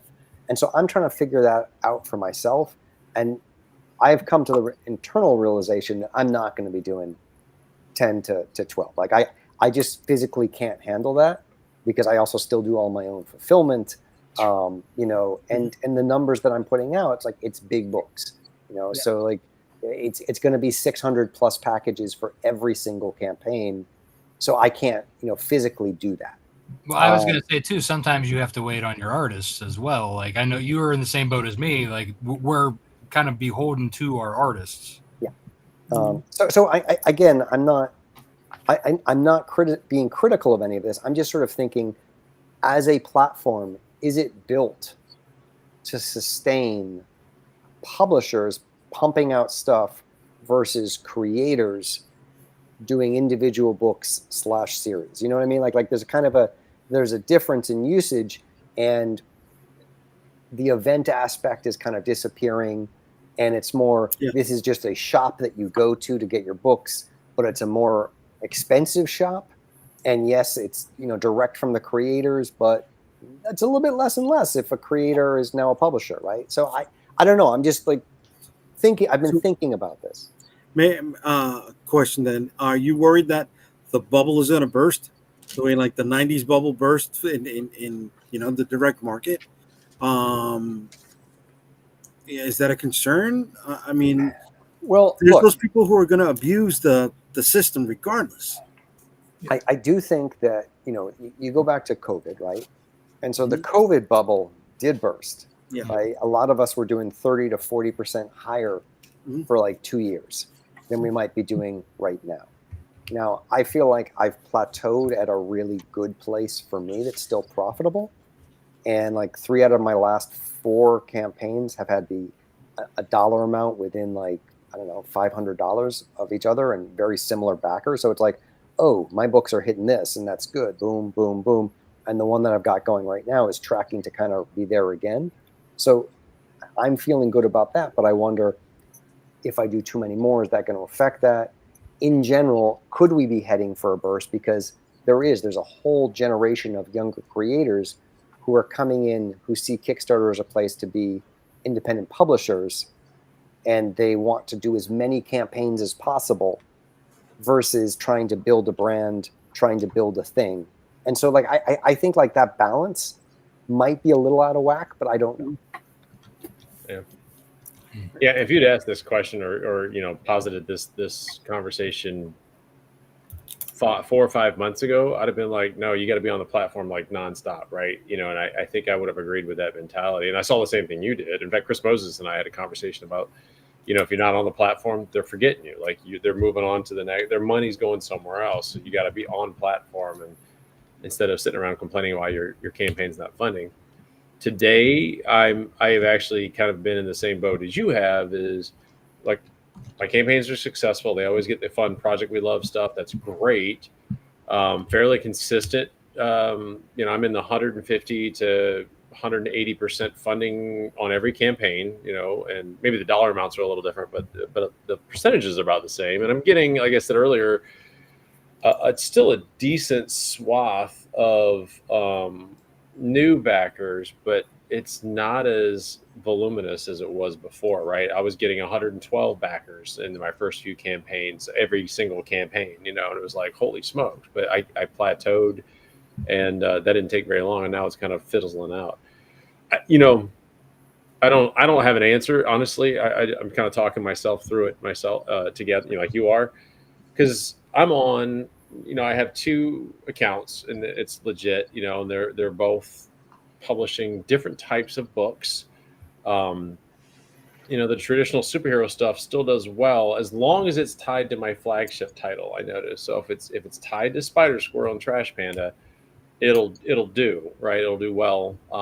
It'll fund usually first 48 hours, something like that, pretty successfully. But if I put something new out there in that same genre, but it's not directly attached to the universe that I've created, then I have seen it where it's it's a trickle. I'm still funding in the first week, but it's for me and you know how this is. Charlie's like, God, I didn't fund the first day. Like, oh, it's it's driving you mad, and you're trying. What's wrong? I don't know that I have an answer for that, but you know, is it just that it's not tied to Spider Squirrel? I don't even know that that's the answer either. That's anecdotal.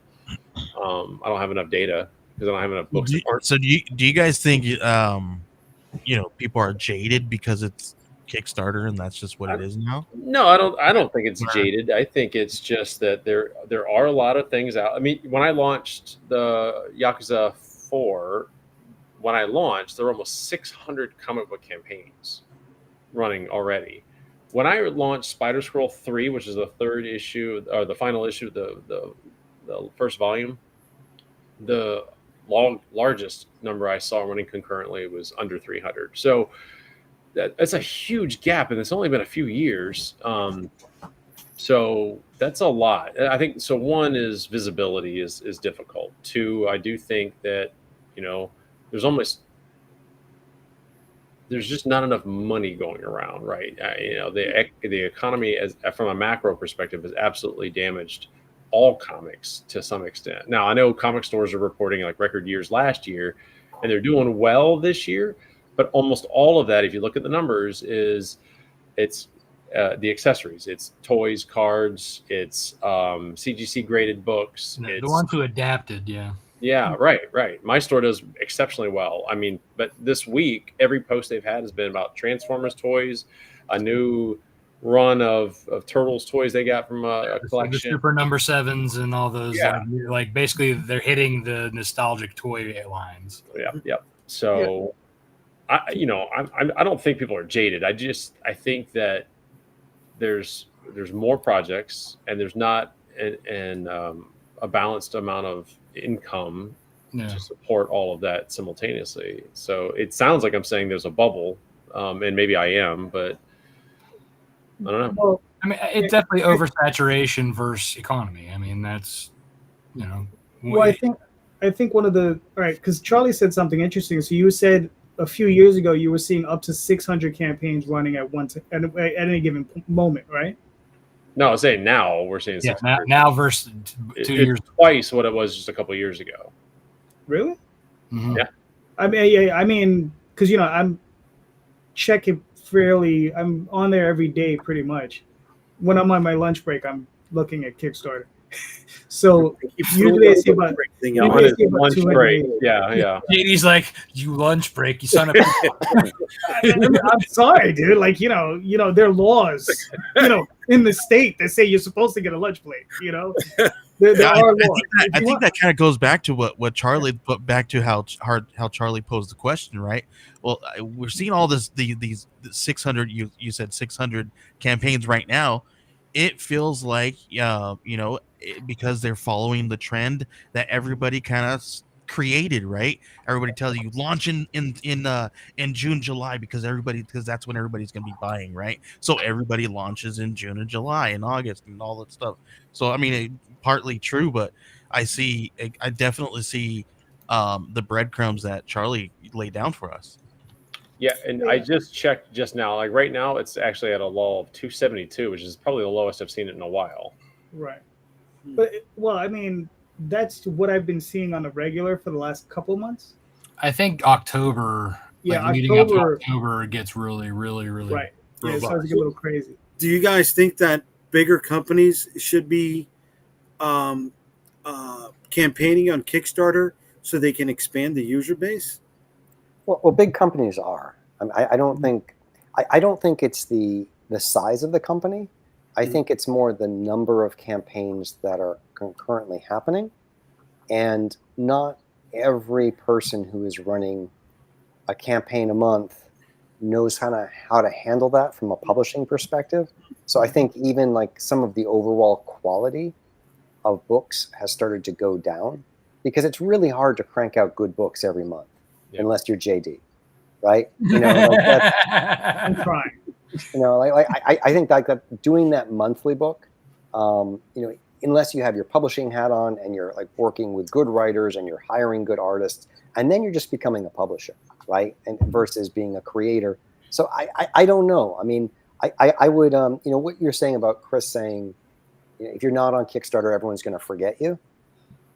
I would just say that if you make a great book, I think people are thinking about the next issue of your book, right?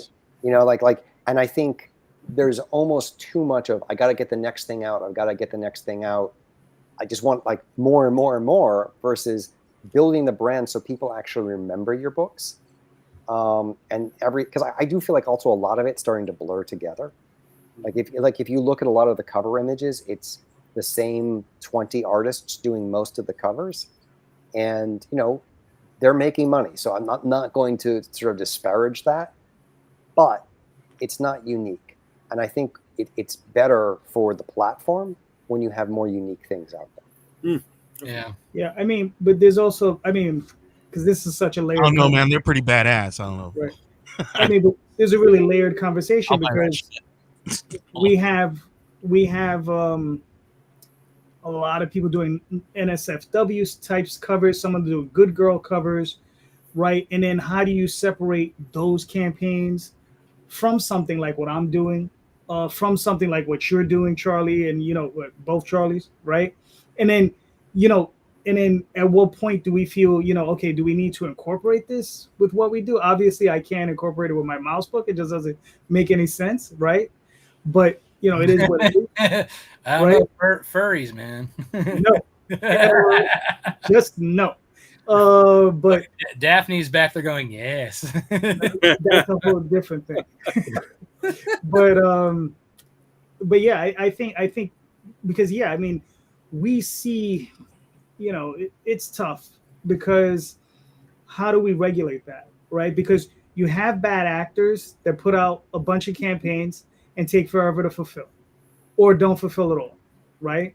Then you have other people who are in there who maybe not ready for prime time, right? Who haven't focused enough on their craft to really be on the platform, but yet they feel they see a lot of other people, so they feel the need to because they want to join in, right? And I get it, and do we really want to discourage that, right? Because someone who may not be very good at it now, 5 years from now, might be the next Frank Miller. We don't know, right?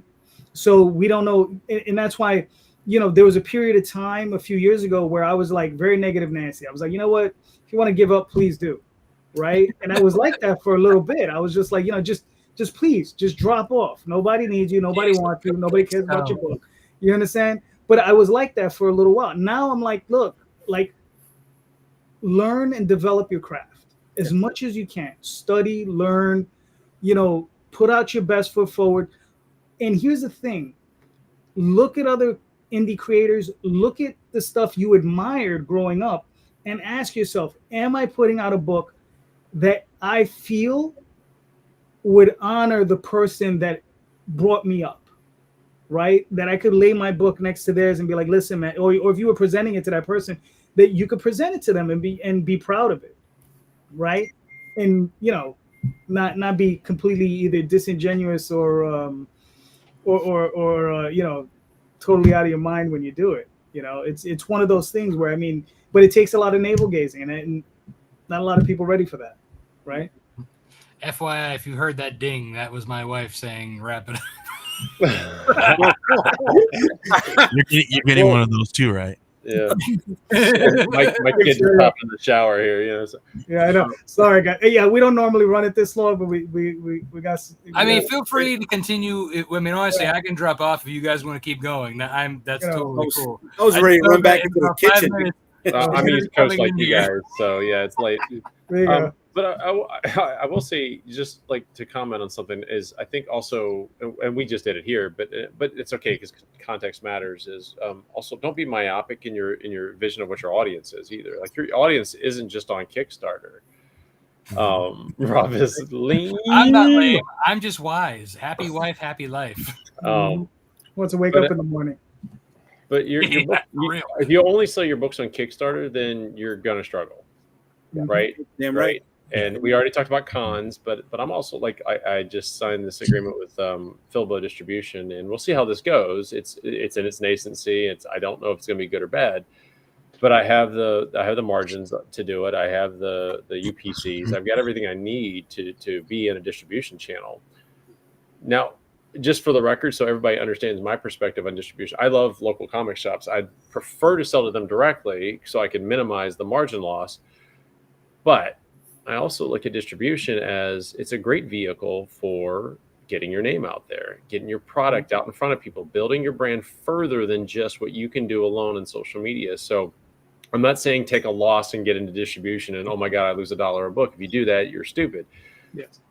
Fix your margins first, find your production levels where you can attain them, and then get your books priced in a reasonable range around or close to mainstream books or mainstream indie books at least.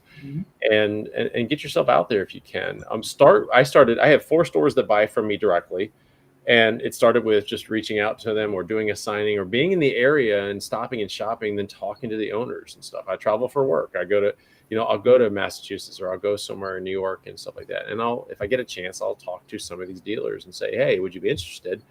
And then I actually have a wholesale back end on my Shopify page. So, that I set up, and it's a pain in the ass to set up without paying Shopify more money. So don't ask, just go figure it out. The point is that I started at a grassroots. We can go 2 hours without effing Shopify.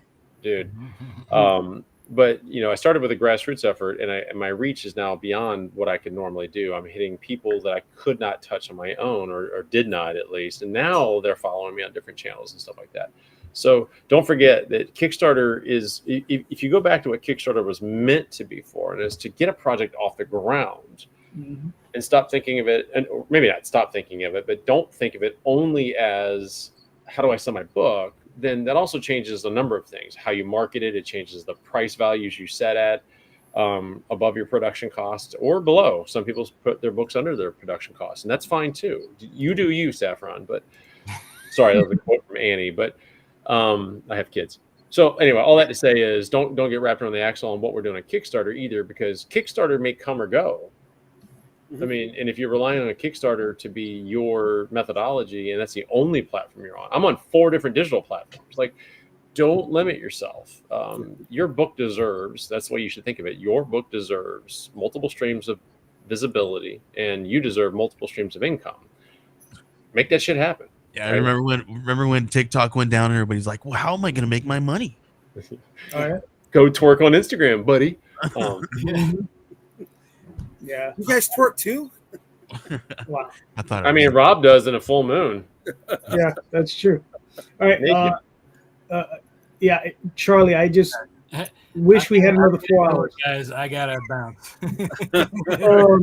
Have a good one, Rob. Rob, do that. I'm gonna bring up everybody's campaigns. We'll show them off real quick, and then we'll wrap it up. All right, guys.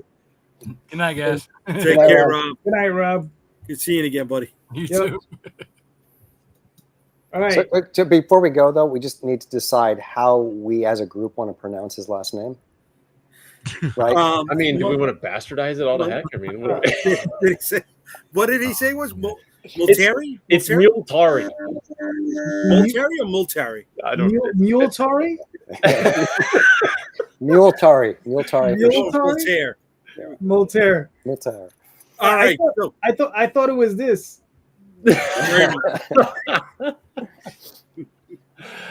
Oh my gosh. All right, Jay, come on. All right, Shield of the Interceptor is based about the guy who found the shield that was supposed to be paired with the sword Excalibur and all of those who are coming for his head. It's going to be launching this Friday at 8 p.m. and covers by Larry Toussaint. We have a reward for returning backers. Doesn't matter which book you've backed from me before. It could be anyone. Doesn't have to be from the Shield of the Interceptor line. You automatically get a free holochrome trading card. A holochrome trading card on me added to your reward. And then we also have another holochrome trading card for the early bird backers. Little homage to the classic Wizard comic book magazine. So we got that in there, and these are both holochrome trading cards valued at $5 each. So if you're not a returning backer, or if you don't get the early bird, you can still purchase them as an add-on or extras if you like. But the first reward is for 10 bones, and that includes the shipping. So you get a great value if you're a returning backer, and you get us within those first 48 hours. All right, there you go. Nice job. Nice job. Thanks, buddy. All right. Charlie, here we go. We were both waiting to see which one. Right? Well, I'm going in order as you showed up for the show. So Bam Pow, here we go. So we're at American Yakuza. Our mature audience is Fish Out of Water story. It's a Japanese murder. It's a murder mystery set in Japan, rather. A fun story, co-created with Chris Moses and Anthony Stokes of Red Sea and Fire Ant Productions. Beautiful book, well done by our Italian sensation Damiano Restivo, colored by John Rock from DC Comics, Invincible fame. He did 30 some odd issues of Invincible's colors. Look at that. Recognize that art there, Charlie? Connor Hughes did a cover for us. It was great working with Connor for the first time right before he picked up that Transformers gig. So Nice. great. I know. I got him right in the nick of time. We got a few naughty covers here. This is a sweet version. We got a naughty cover, a couple of naughty covers too, if you want to enjoy that. They are beautiful. They do really well. And the book is a fantastic, fun tale. This is our penultimate issue, so we only have one more left. And those coins, dude, go back to that coin. So these coins are one of my hottest add-ons. Every campaign, they are fantastic. And at every con I sell, like this weekend I had a one-day con, and I sold more of these than I did of the number one issue, which is crazy. So really fun add-ons, and we'll eventually do a campaign just for coins. We'll add a few more to them to kind of round out the family, so to speak. So look for that coming later, maybe this year. We'll see. After our conversation today, Charlie, maybe not, maybe next year. Anyway, it's been a hugely successful first launch. This is our first mature audiences title that we've ever produced, and it has consistently done very, very well for us.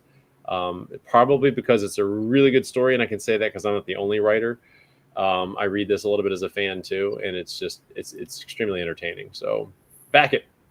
Very nice. There you go. Very good. I think I need to go get one of those coins, man. Yeah, I love those. Dude, they're dope. I got a bunch of them already. Yeah. Well, we had 5. Well, we got 4 now. 5. The 5th one's coming. All right, Joey, what are we looking at? This is my book. This is I Need Your Skin. This is a supernatural horror. This is created by me. It is written by my friend Alan Dunford, who has done Grandma Chainsaw and Pocus Hocus, Horrors in Hell. He's got one coming up that's called Beneath the Lighthouse. We actually printed the part of Beneath the Lighthouse in one of our anthology magazines. But this one follows Nora Perkins, who has a fear of aging, and she believes a clairvoyant can help her, but a deal will be made for a small piece of her flesh. Think A24 style kind of storytelling here. This is done by the talented Brian Belando. We have covers from Brian Belando. We have covers from Ruin Mocho and Kit Wallace, and then our friend who's done some covers with Charlie McElvy, we have Benjamin W. Morse doing a cover as well. Nice. Yeah, looks really good, man. I mean, Yeah, man. You know. And then we're getting close to unlocking a glow-in-the-dark Kit Wallace cover. So as soon as we unlock that one, we're going to open up some new tiers. All right, cool. I'll ask you a quick question. Is this a one-shot mini-series? What are we looking at? This is going to be one of 3 issues here. This is book 1. Okay. All right, cool. Looks fantastic, man. I mean, go buy a copy. We have a lot more planned, but for right now, we're gonna market these 3. Gotcha. Like I said, we're just trying to turn. Like I said, Joe, if you want to come on my Sunday show at some point, let me know, and I can bring you on. We go through them a little bit more thoroughly on that one. Cool. Yeah. All right. There we go. Charlie, Mr. Stickney. All right, so this is the White Ash Annual.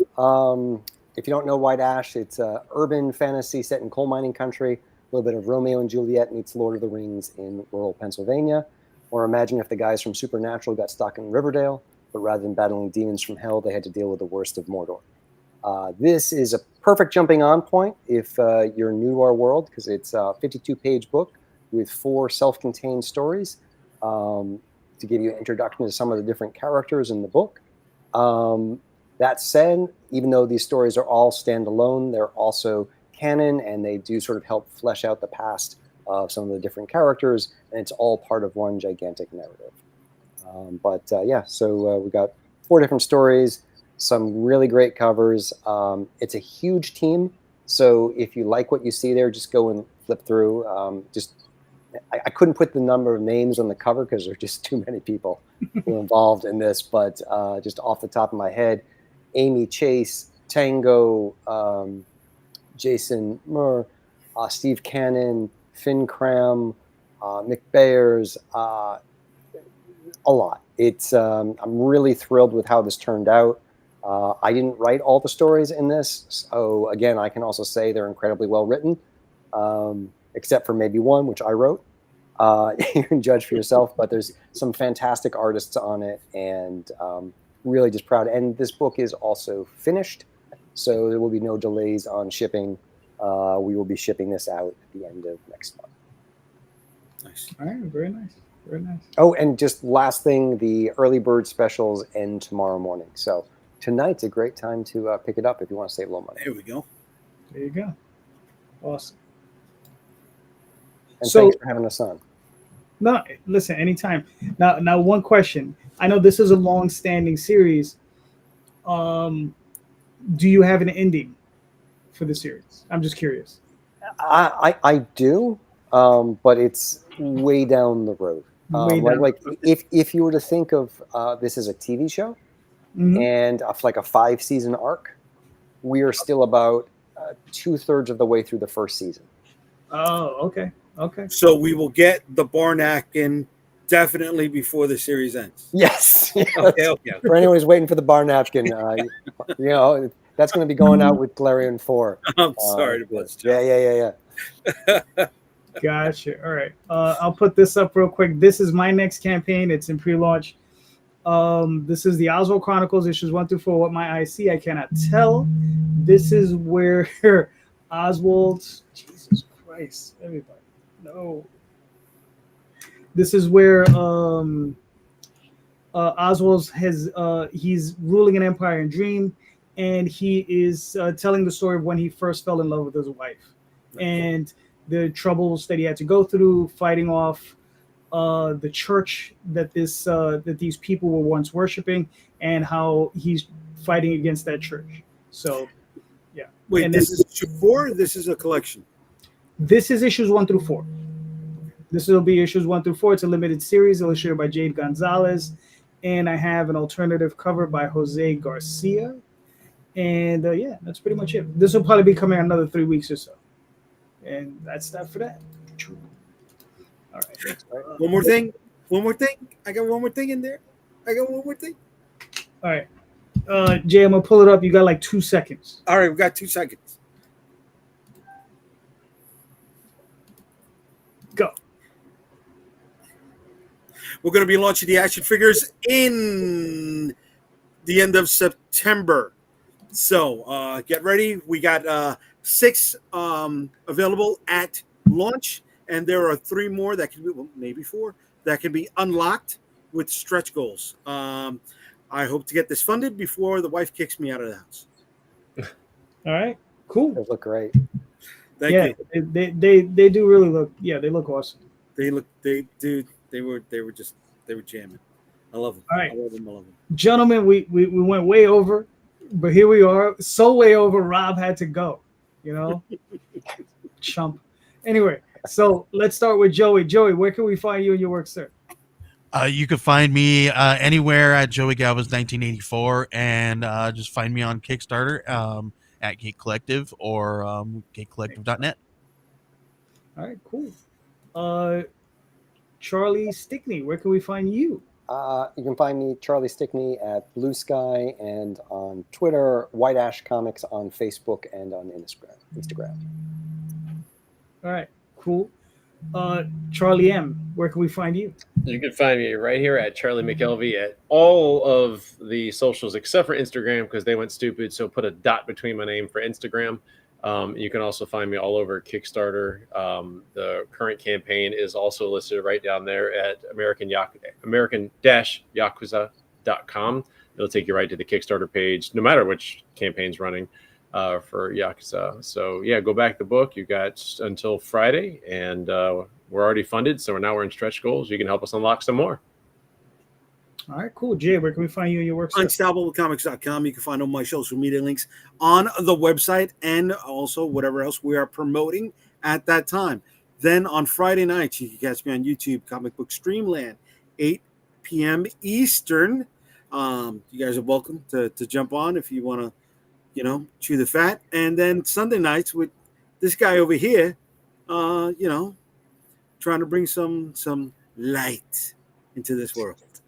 I don't know if we bring any light, but we're doing something. But you can find me on Facebook, Twitter, Instagram, all those different places. The OswaldChronicles.com, TallTalesOnline.com. Very soon back on with Oswald, back on Kickstarter. Thank you so much, everybody, and please, everyone, please check out the show notes because in those notes you will find everybody's links. Please click on those links, pick up these books. These are awesome books being made by incredible creators. All of these guys are putting in their blood, sweat, and tears in these books. So please back these campaigns. They really do deserve it. All right. So thank you so much, everybody. And just remember, read more indie comics, especially ours. Have a good night, everyone. Thank you. Later.